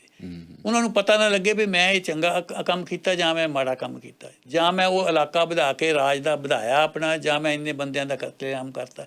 ਬਹੁਤ ਪਰੇਸ਼ਾਨ ਹੋ ਗਿਆ ਜੀ, ਉਹ ਬਹੁਤ ਪਰੇਸ਼ਾਨ ਹੋ ਗਿਆ ਜੀ। ਉਹ ਫਿਰ ਇੱਕ ਬੁੱਧ ਜਿਹੜੇ ਭਿਕਸ਼ੂ ਕੋਲ ਜਾਂਦੇ ਆ ਜੀ, ਬੁੱਧ ਸੈਂਟਰ 'ਤੇ, ਉਹ ਉਹਨਾਂ ਦਾ ਗੁਰੂ ਹੀ ਸੀ ਕਿਸੇ ਦਾ। ਉਹ ਉਹਨੂੰ ਜਾ ਕੇ ਕਹਿੰਦੇ ਆ ਜਾ ਕੇ ਜੀ ਵੀ ਤੂੰ ਮੇਰਾ ਮਾਰਗਦਰਸ਼ਨ ਕਰੋ, ਤੁਸੀਂ ਮੈਨੂੰ ਦੱਸੋ, ਮੈਂ ਪਰੇਸ਼ਾਨ ਬਹੁਤ ਹੈਗਾ, ਮੈਨੂੰ ਦੱਸੋ ਸੱਚ ਕੀ ਹੈ, ਕੀ ਮੈਂ ਸਹੀ ਕੀਤਾ ਜਾਂ ਮੈਂ ਗਲਤ ਕੀਤਾ ਜਾ ਕੇ, ਵੀ ਮੈਨੂੰ ਇਹ ਦੱਸੋ ਜਾ ਕੇ। ਉਹ ਮੋਹਰਿਓਂ ਕੀ ਕਹਿੰਦੇ ਆ ਜੀ, ਉਹ ਮੋਹਰਿਓਂ ਕਹਿੰਦੇ ਆ ਵੀ ਮੈਂ ਤੈਨੂੰ ਸੱਚ ਨਹੀਂ ਦੱਸ ਸਕਦਾ, ਮੈਂ ਤੈਨੂੰ ਸਹੀ ਜਾਂ ਨਾ ਸਹੀ ਨਹੀਂ ਦੱਸ ਸਕਦਾ, ਮੈਂ ਮਾਰਗਦਰਸ਼ਨ ਤੇਰਾ ਨਹੀਂ ਕਰ ਸਕਦਾ, ਕਿਉਂਕਿ ਤੈਨੂੰ ਮੇਰੇ ਤੇ ਪੂਰਨ ਵਿਸ਼ਵਾਸ ਹੈ। ਮੈਂ ਜੋ ਕਹਿਣਾ ਤੈਂ ਉੱਦਾਂ ਹੀ ਮੰਨ ਲੈਣਾ, ਪਰ ਸੱਚ ਇੱਦਾਂ ਨਹੀਂ ਉਹ ਕਹਿੰਦੇ ਨਿਕਲਦਾ। ਸੱਚ ਨਿਕਲਣਾ ਹੈਗਾ ਗੋਸ਼ਟੀ ਦੇ ਵਿੱਚੋਂ, ਸੱਚ ਨਿਕਲਣਾ ਹੈਗਾ ਡਿਸਕਸ਼ਨ ਦੇ ਵਿੱਚੋਂ, ਲੌਜਿਕ ਚੋਂ। ਲੌਜਿਕ ਚੋਂ ਨਿਕਲਣਾ। ਤੈਂ ਲੌਜਿਕ ਮੇਰੇ ਦਾ ਅਪਲਾਈ ਨਹੀਂ ਕਰਨਾ, ਤੈਂ ਤਾਂ ਜੋ ਮੈਂ ਕਹਿਣਾ ਤੈਂ ਕਹਿਣਾ ਉਹ ਠੀਕ ਹੈ। ਇਸ ਕਰਕੇ ਮੈਂ ਨਹੀਂ ਤੈਨੂੰ ਦੱਸ ਸਕਦਾ, ਤੂੰ ਉੱਥੇ ਜਾ ਜਿਹੜਾ ਤੇਰੇ ਨਾਲ ਇਸ ਗੱਲ ਤੇ ਡਿਸਕਸ ਕਰੇ, ਔਰ ਡਿਸਕਸ਼ਨ ਤੋਂ ਬਾਅਦ ਫਿਰ ਤੁਸੀਂ ਕਿਸੇ ਨਤੀਜੇ ਤੇ ਪਹੁੰਚੋ ਜਾ ਕੇ। ਜਿਹੜੇ ਇਸੇ ਕਰਕੇ ਕਿਹਾ ਗਿਆ ਨਾ ਜੀ ਗੁਰੂ ਨਾਨਕ ਸਾਹਿਬ ਨੇ ਬਈ ਕੁਝ ਕਹੀਏ ਇਹ ਕੁਝ ਸੁਣੀਏ ਨਾ, ਡਿਸਕਸ਼ਨ ਕਰੋ, ਉਹਦੇ ਵਿੱਚੋਂ ਨਿਕਲੂਗਾ ਸਾ ਕੇ। ਹੁਣ ਇਹ ਜਿਹੜਾ ਹੈਗਾ ਜਾ ਕੇ, ਤੇ ਦੂਜੇ ਪਾਸੇ ਇੱਕ ਵਾਰ ਇੱਥੇ ਦੀ ਗੱਲ ਹੈ ਜੀ, ਮੇਰੇ ਇੱਕ ਦੋਸਤ ਸੀਗੇ ਅਤੇ ਉਹਨਾਂ ਦਾ ਰਿਲੀਜਨ ਹੋਰ ਸੀ। ਉਹ ਮੈਨੂੰ ਕਹਿੰਦੇ, ਇੱਕ ਵਾਰ ਮੈਨੂੰ ਪੂਲ 'ਤੇ ਮਿਲੇ ਜੀ, ਮੈਨੂੰ ਕਹਿੰਦੇ ਮੈਨੂੰ ਗਿੱਲ ਕਹਿੰਦੇ ਸੀ, ਮੈਨੂੰ ਕਹਿੰਦੇ ਗਿੱਲ ਸਾਹਿਬ ਤੁਹਾਡੇ ਨਾਲ ਗੱਲ ਕਰਨੀ ਆ, ਅਤੇ ਤੁਸੀਂ ਤਾਂ ਗੱਲ ਕਰ ਲੈਂਦੇ ਆ, ਬਾਕੀ ਤਾਂ ਕਿ ਤੁਹਾਡੇ ਬੰਦੇ ਲੜਨ ਨੂੰ ਫਿਰਦੇ। ਮੈਨੂੰ ਕਹਿੰਦੇ ਜਿਹੜਾ ਹੈਗਾ ਮੈਂ ਗੱਲ ਕਰਨੀ, ਮੈਨੂੰ ਪੂਰਨ 100% ਸੱਚ ਦਾ ਪਤਾ ਲੱਗ ਗਿਆ, 100% ਸੱਚ ਦਾ ਪਤਾ, ਔਰ 100% ਸੱਚ ਬਾਰੇ ਤੁਹਾਡੇ ਨਾਲ ਗੱਲ ਕਰਨੀ ਹੈ। ਮੈਂ ਉਹਨਾਂ ਨੂੰ ਕਿਹਾ ਜੀ, ਮੈਂ ਕਿਹਾ ਜਦ ਤੁਹਾਨੂੰ 100% ਸੱਚ ਦਾ ਹੀ ਪਤਾ ਲੱਗ ਗਿਆ ਤਾਂ ਫਿਰ ਗੱਲ ਆਪਾਂ ਕੀ ਕਰਨੀ ਹੈ? ਗੱਲ ਤਾਂ ਹੀ ਕਰਨੀ ਹੋਵੇ ਜੇ ਥੋੜ੍ਹੀ ਬਹੁਤ ਜਿਹੜੀ ਹੈਗੀ ਗੁੰਜਾਇਸ਼ ਹੈਗੀ ਜਾ ਕੇ। ਔਰ ਇਹ ਜਿਹੜਾ ਜੀ ਇੱਕ ਸਿੰਘ ਸਾਹਿਬ, ਇੱਕ ਮੈਂ ਤੁਹਾਨੂੰ ਦੱਸ ਦਿਆਂ, ਇਹ ਜਿਹੜਾ 100% ਸੱਚ ਆ ਨਾ, ਜੇ ਪੂਰਨ ਸੱਚ ਜਿਹੜਾ ਇਹ ਫੇਥ ਵਾਲੇ ਨੂੰ ਲੱਭ ਸਕਦਾ, ਲੌਜਿਕ ਵਾਲੇ ਨੂੰ ਨਹੀਂ ਲੱਭ ਸਕਦਾ ਇਹ। ਹੁਣ ਇਹ ਤੇ ਮੈਂ ਦੱਸਦਾ ਗੱਲ ਕਿੱਦਾਂ, ਕਿਉਂਕਿ ਜਿਹੜਾ ਦਲੀਲ ਵਾਲਾ ਬੰਦਾ ਹੈ ਉਹਨੂੰ ਪਤਾ ਹਰ ਚੀਜ਼ ਬਦਲਦੀ ਹੈ, ਉਹਨੂੰ ਕਿਸੇ ਨਤੀਜੇ ਤੇ ਨਹੀਂ ਇਸ ਤੇ ਪਹੁੰਚਣਾ ਹੈਗਾ, ਕਿਉਂਕਿ ਉਹਨੂੰ ਪਤਾ ਵੀ ਇਹ ਹੋ ਸਕਦਾ ਕੱਲ੍ਹ ਨੂੰ ਨਾ ਰਹੇ ਗੱਲ। ਫੇਥ ਵਾਲਾ ਜਿਹੜਾ ਹੈ ਉਹ ਸਮਝਦਾ ਹੈ ਵੀ ਆਹ ਜਿਹੜੀ ਚੀਜ਼ ਮੇਰੇ ਗ੍ਰੰਥ ਦੇ ਵਿੱਚ ਲਿਖੀ ਆ, ਮੇਰੀ ਧਾਰਮਿਕ ਪੁਸਤਕ ਦੇ ਵਿੱਚ ਲਿਖੀ ਆ, ਇਹ 100% ਸੱਚ ਹੈ। ਸੋ 100% ਸੱਚ ਦਾ ਜੇ ਗਿਆਨ ਕੋਈ ਕਿਸੇ ਨੂੰ ਵਿਸ਼ਵਾਸ 100% ਹੋ ਸਕਦਾ, ਤਾਂ ਉਹ ਜਿਹੜਾ ਫੇਥ ਵਾਲੇ ਨਹੀਂ ਹੋ ਸਕਦਾ। ਪਰ ਹੁਣ ਜਿਹੜੇ ਦਲੀਲਵਾਦ ਆ ਉਹ ਕੀ ਕਹਿੰਦੇ, ਇੱਕ ਫਿਗਰ ਉਹ ਕਹਿੰਦੇ walk with those who are seeking the truth, ਉਹਨਾਂ ਬੰਦਿਆਂ ਨਾਲ ਚੱਲੋ ਜਿਹੜੇ ਸੱਚ ਦੀ ਭਾਲ ਦੇ ਵਿੱਚ ਤੁਰੇ ਹੋਏ ਆ। Walk with those who are seeking the truth, run from those who find it. ਜਿਹੜੇ ਕਹਿੰਦੇ ਮੈਨੂੰ ਸੱਚ ਦਾ ਪਤਾ ਲੱਗ ਗਿਆ, ਦੌੜੋ, ਉਹ ਝੂਠ ਬੋਲਦੇ ਆ। ਪਰ ਸੱਚ, ਕਿਉਂਕਿ ਸੱਚ ਦੀ ਜਿਹੜੀ ਭਾਲ ਆ ਇਹ ਕੌਨਸਟੈਂਟ ਆ, ਇਹਦਾ ਐਂਡ ਨਹੀਂ ਹੋਣਾ ਕਦੇ ਵੀ ਜਾ ਕੇ। ਇਹ ਇੱਦਾਂ ਹੀ ਚੱਲੀ ਜਾਣੀ, ਇੱਦਾਂ ਹੀ ਚੱਲੀ ਜਾਣੀ ਆ। ਜਿੱਦਾਂ ਮੈਂ ਪਹਿਲਾਂ ਗੱਲ ਕਿਹਾ, ਅੱਜ ਦਾ ਸੱਚ ਕੱਲ੍ਹ ਦਾ ਸੱਚ ਜ਼ਰੂਰੀ ਨਹੀਂ ਹੈ ਉਹ ਹੋਵੇ ਜਾ ਕੇ, ਉਹ ਬਦਲਦਾ। ਇਸ ਗੱਲ ਕਰਕੇ ਪਹਿਲਾਂ ਜਿੱਥੋਂ ਆਪਾਂ ਗੱਲ ਸ਼ੁਰੂ ਕੀਤੀ ਸੀ ਜਾ ਕੇ, ਐਵੇਂ ਨਾ ਕਿਸੇ ਨਾਲ ਲੜੋ ਇਸ ਗੱਲ ਦੇ ਉੱਤੇ ਜਾ ਕੇ ਵੀ ਸਾਰਾ ਸੱਚ ਮੇਰੇ ਕੋਲ ਹੀ ਹੈ ਜਾ ਕੇ, ਵੀ ਇਹ ਬੰਦਾ ਜਿਹੜਾ ਸੱਚ ਹੈ ਹੀ ਨਹੀਂ। ਉਸ ਬੰਦੇ ਦਾ ਵੀ ਦੂਜਾ ਪੱਖ ਹੈਗਾ, ਉਹਦੀ ਵੀ ਕੰਟਰੀਬਿਊਸ਼ਨ ਕੁਛ ਨਾ ਕੁਛ ਹੋਣੀ ਆ, ਉਹਨੂੰ ਵੀ ਸਮਾਜ ਦੇ ਨਾਲ ਯੋਗਦਾਨ ਪਾਇਆ ਆਪਣੇ ਸਮਾਜ ਨੂੰ ਬਿਹਤਰ ਬਣਾਉਣ ਲਈ। ਵੀ ਨਹੀਂ ਉਹ ਨਹੀਂ ਹੋਣਾ, ਨਹੀਂ ਜੀ ਜੋ ਅਸੀਂ ਕਹਿੰਦੇ ਉਹ ਹੀ ਸੱਚ ਹੈ, ਜੋ ਅਸੀਂ ਇੱਦਾਂ ਹੈ ਨਹੀਂ ਹੈ। ਦਿਨ ਸਾਹਿਬ ਜੋ ਅਸੀਂ ਕਹਿੰਦੇ ਹਾਂ ਉਹ ਸੱਚ ਜਿਹੜਾ ਹੈਗਾ ਉਹ ਪਾਰਸ਼ੀਅਲ ਸੱਚ ਹੁੰਦਾ, ਜਾਂ ਉਹ ਮੈਨੂੰ ਸੱਚ ਲੱਗਦਾ ਹੁੰਦਾ, ਉਹ ਮੈਨੂੰ ਸੱਚ ਲੱਗਦਾ ਹੁੰਦਾ। ਸੋ ਇਸ ਗੱਲ ਕਰਕੇ ਫਿਰ ਆਪਾਂ ਉੱਥੇ ਮੁੜ ਕੇ ਆ ਜਾਈਏ। ਇਸ ਗੱਲ ਕਰਕੇ ਕਿਸੇ ਨਾਲ ਨਾ ਲੜੋ ਜਾ ਕੇ ਵੀ ਮੇਰੇ ਕੋਲ ਸਾਰਾ ਸੱਚ ਹੈ, ਤੇਰੇ ਕੋਲ ਸੱਚ ਨਹੀਂ ਹੈ, ਮੈਂ ਗੁੱਡ ਪਰਸਨ ਹੈ, ਤੂੰ ਗੁੱਡ ਪਰਸਨ ਨਹੀਂ ਹੈਗਾ। ਇਹ ਗੁੱਡਨੈਸ, ਅੱਛਾਈ ਔਰ ਬੁਰਾਈ ਆਪਾਂ ਸਾਰਿਆਂ ਵਿੱਚ ਥੋੜ੍ਹੀ ਥੋੜ੍ਹੀ ਹੈਗੀ ਆ, ਕਿਸੇ ਕੋਲ ਵੱਧ ਆ, ਕਿਸੇ ਕੋਲ ਘੱਟ ਆ। ਔਰ ਇਹ ਅਜੇ ਤੱਕ ਤਾਂ ਇਹੀ ਨਹੀਂ ਸੈਂਸਾ ਪਤਾ ਲੱਗਦਾ ਹੈਗਾ ਵੀ ਅੱਛਾਈ ਕੀ ਹੈ ਤਾਂ ਬੁਰਾਈ ਕੀ ਹੈ। ਡਿਫਾਈਨ ਕਿਵੇਂ ਕਰੀਏ, ਡਿਫਾਈਨ ਕੀ ਕਰੀਏ, ਕਿੱਥੇ ਅੱਜ ਬੁਰਾਈ ਆ ਉਹ ਅੱਜ ਤੋਂ 10 ਸਾਲ ਬਾਅਦ ਉਹ ਬੁਰਾਈ ਰਹਿੰਦੀ ਨਹੀਂ, ਉਹ ਰਹਿੰਦੀ ਨਹੀਂ। ਸਿੰਘ ਸਾਹਿਬ ਪਿੱਛੇ ਨਿਗਾਹ ਮਾਰ ਕੇ ਦੇਖ ਲਓ, ਪਿੱਛੇ ਕਿੱਦਾਂ ਗੱਲ ਹੁੰਦੀ ਸੀ। ਜਿੱਦਾਂ ਆਪਾਂ ਕਈ ਵਾਰ ਮਿਸਾਲ ਦਿੱਤੀ ਹੈ ਜਾ ਕੇ, ਉਸ ਵੇਲੇ ਇੱਦਾਂ ਹੁੰਦੀ ਸੀ ਵੀ ਜਿਹੜਾ ਇੱਦਾਂ ਕਰ ਦੇਵੇ ਤੇ ਇਹਨੂੰ ਕਤਲ ਕਰ ਦਿਓ ਜਾ ਕੇ। ਹੁਣ ਵੀ ਹੈਗੇ ਆ, ਹੁਣ ਸੁਸਾਇਟੀਆਂ ਹੈਗੀਆਂ ਜਿਹੜੀਆਂ ਕਈ ਗੱਲਾਂ ਜਿਹੜੀਆਂ ਔਰਤਾਂ ਦੇ ਕਤਲ ਕਰਦੇ ਆ ਇਹਨਾਂ ਗੱਲਾਂ ਦੇ ਉੱਤੇ ਜਾ ਕੇ, ਇੱਦਾਂ ਹੈਗੀ ਆ, ਪਰ ਇੱਥੇ ਉਹ ਨਹੀਂ ਹੈ।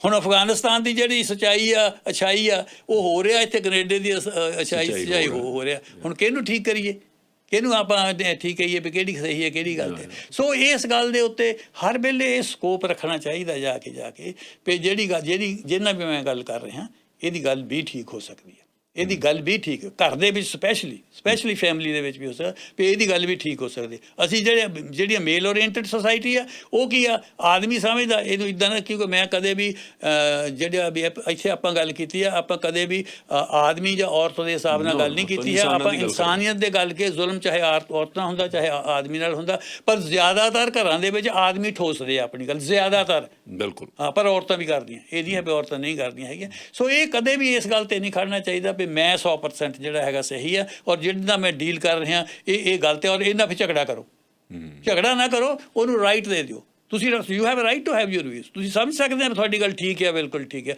ਪਰ ਦੂਜੇ 'ਤੇ ਨਾ ਠੋਸੋ, ਆਪਣੇ ਕੋਲ ਰੱਖੋ ਤੁਸੀਂ। ਫਿਰ ਜਿਹੜਾ ਲੌਜਿਕ ਤੇ ਟਰਸਟ ਆ, ਲੌਜਿਕ ਤੇ ਫੇਥ ਆ, ਇਹਨੂੰ ਸੈਪਰੇਟ ਕੀਤਾ ਜਾ ਸਕਦਾ ਕਿ ਇੱਕ ਦੂਜੇ ਦੇ ਮਤਵਾਜ਼ੀ ਚੱਲ ਸਕਣ?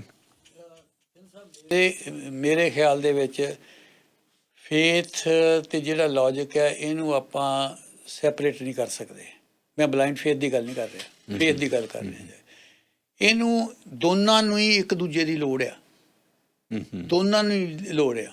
ਸਾਇੰਸ ਨੂੰ ਵੀ ਕਿਸੇ ਚੀਜ਼ ਤੇ ਫੇਥ ਕਰਕੇ ਅੱਗੇ ਚੱਲਦੀ ਆ, ਹੋ ਜਾ ਕੇ ਪੂਰਨ ਸਾਇੰਸ ਨੇ ਵੀ ਫੇਥ ਕਰਦੀ ਹੈ, ਚਾਹੇ ਉਹ ਜਿਹੜੀ ਚੀਜ਼ ਉਹਨੂੰ ਤਜਰਬਾ ਕਰ ਲਿਆ ਫਿਰ ਉਹਨੂੰ ਉੱਤੇ ਫੇਥ ਕੀਤਾ, ਠੀਕ ਹੈ ਨਾ, ਜਾ ਕੇ ਉਹਨਾਂ ਦੇ ਉੱਤੇ ਫੇਥ ਕੀਤਾ ਕਿਉਂਕਿ ਉਹ ਫਿਰ ਤਾਂ ਕੀਤਾ ਕਿਉਂਕਿ ਉਹ ਦੇਖ ਸਕਦੇ ਆ ਉਹਦੇ ਰਿਜ਼ਲਟਸ। ਮੈਂ ਤਾਂ ਉਹੀ ਗੱਲ ਕਰਦਾ ਜੀ, ਆਇਨਸਟਾਈਨ ਨੇ ਜੋ ਕੀਤਾ ਉਹਨੂੰ ਦੁਬਾਰਾ ਨਿਊਟਨ ਨੇ ਦੁਬਾਰਾ ਨਹੀਂ ਉਹਨੂੰ ਨਿਊਟਨ ਵਾਲੀਆਂ ਗੱਲਾਂ ਕੀਤੀਆਂ। ਹੁਣ ਮੈਨੂੰ ਉਹਨਾਂ ਦੀ ਇੱਕ ਯਾਦ ਆ ਗਈ ਕਿ ਹੀ ਵਾਜ਼ ਅ ਵੈਰੀ ਗੁੱਡ ਮੈਨ ਜੀ, ਬਹੁਤ ਵਧੀਆ ਗੁੱਡ ਮੈਨ। ਆਇਨਸਟਾਈਨ ਨੂੰ ਉਹਨਾਂ ਨੂੰ ਇੱਕ ਵਾਰ ਕਿਸੇ ਨੇ ਪੁੱਛਿਆ ਜੀ ਵੀ ਤੁਸੀਂ ਤਾਂ ਜੋ ਸਾਇੰਸ ਦੇ ਲਈ ਕੀਤਾ ਅੱਜ ਤੱਕ ਕਿਸੇ ਨੇ ਇੰਨਾ ਨਹੀਂ ਕੀਤਾ, ਬਹੁਤ ਉੱਪਰ ਚਲੇ ਗਏ, ਤੁਸੀਂ ਤਾਂ ਨਿਊਟਨ ਤੋਂ ਵੀ ਪਾਰ ਚਲੇ ਗਏ, ਨਿਊਟਨ ਤੋਂ ਵੀ ਉੱਪਰ ਚਲੇ ਗਏ। ਉਹਨੇ ਜਵਾਬ ਦਿੱਤਾ, ਉਹ ਕਹਿੰਦੇ ਹਾਂ ਇਹ ਫਰਕ ਕਹਿੰਦੇ ਸਿਰਫ ਇੰਨਾ ਆ ਵੀ ਨਿਊਟਨ ਨੇ ਸਾਇੰਸ ਨੂੰ ਆਪਣੇ ਪੈਰਾਂ 'ਤੇ ਖੜ੍ਹ ਕੇ ਜਾ ਕੇ ਫਰੋਲਿਆ, ਮੈਂ ਉਹਦੇ ਮੋਢਿਆਂ 'ਤੇ ਬੈਠ ਕੇ ਫਰੋਲਿਆ।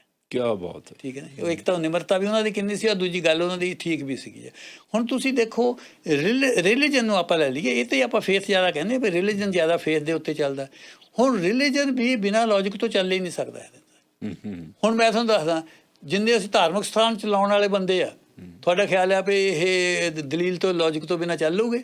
ਉਹਨਾਂ ਨੂੰ ਐਡਮਿਨਿਸਟ੍ਰੇਸ਼ਨ ਲਈ ਲੋੜ ਪੈਂਦੀ ਹੈ ਲੌਜਿਕ ਦੀ, ਐਡਮਿਨਿਸਟ੍ਰੇਸ਼ਨ ਲਈ ਉਹਨੂੰ ਚਲਾਉਣ ਦੇ ਲਈ ਫਰਕ ਪੈਂਦਾ ਉੱਥੇ ਜਾ ਕੇ। ਸੋ ਇਹ ਅਲੱਗ-ਅਲੱਗ ਨਹੀਂ ਚੰਗੇ ਸੀ। ਜਿੱਦਾਂ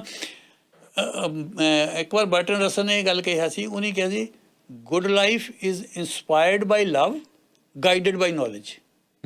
ਜਿਹੜੀ ਗੁੱਡ ਲਾਈਫ ਆ ਇੰਸਪਾਇਰਡ ਬਾਈ ਲਵ, ਇਹ ਰਿਲੀਜਨ ਆ ਗਿਆ, ਫੇਥ ਗਾਈਡਡ ਬਾਈ ਨੌਲੇਜ, ਇਹ ਸਾਇੰਸ ਆ ਗਈ ਜਾ ਕੇ।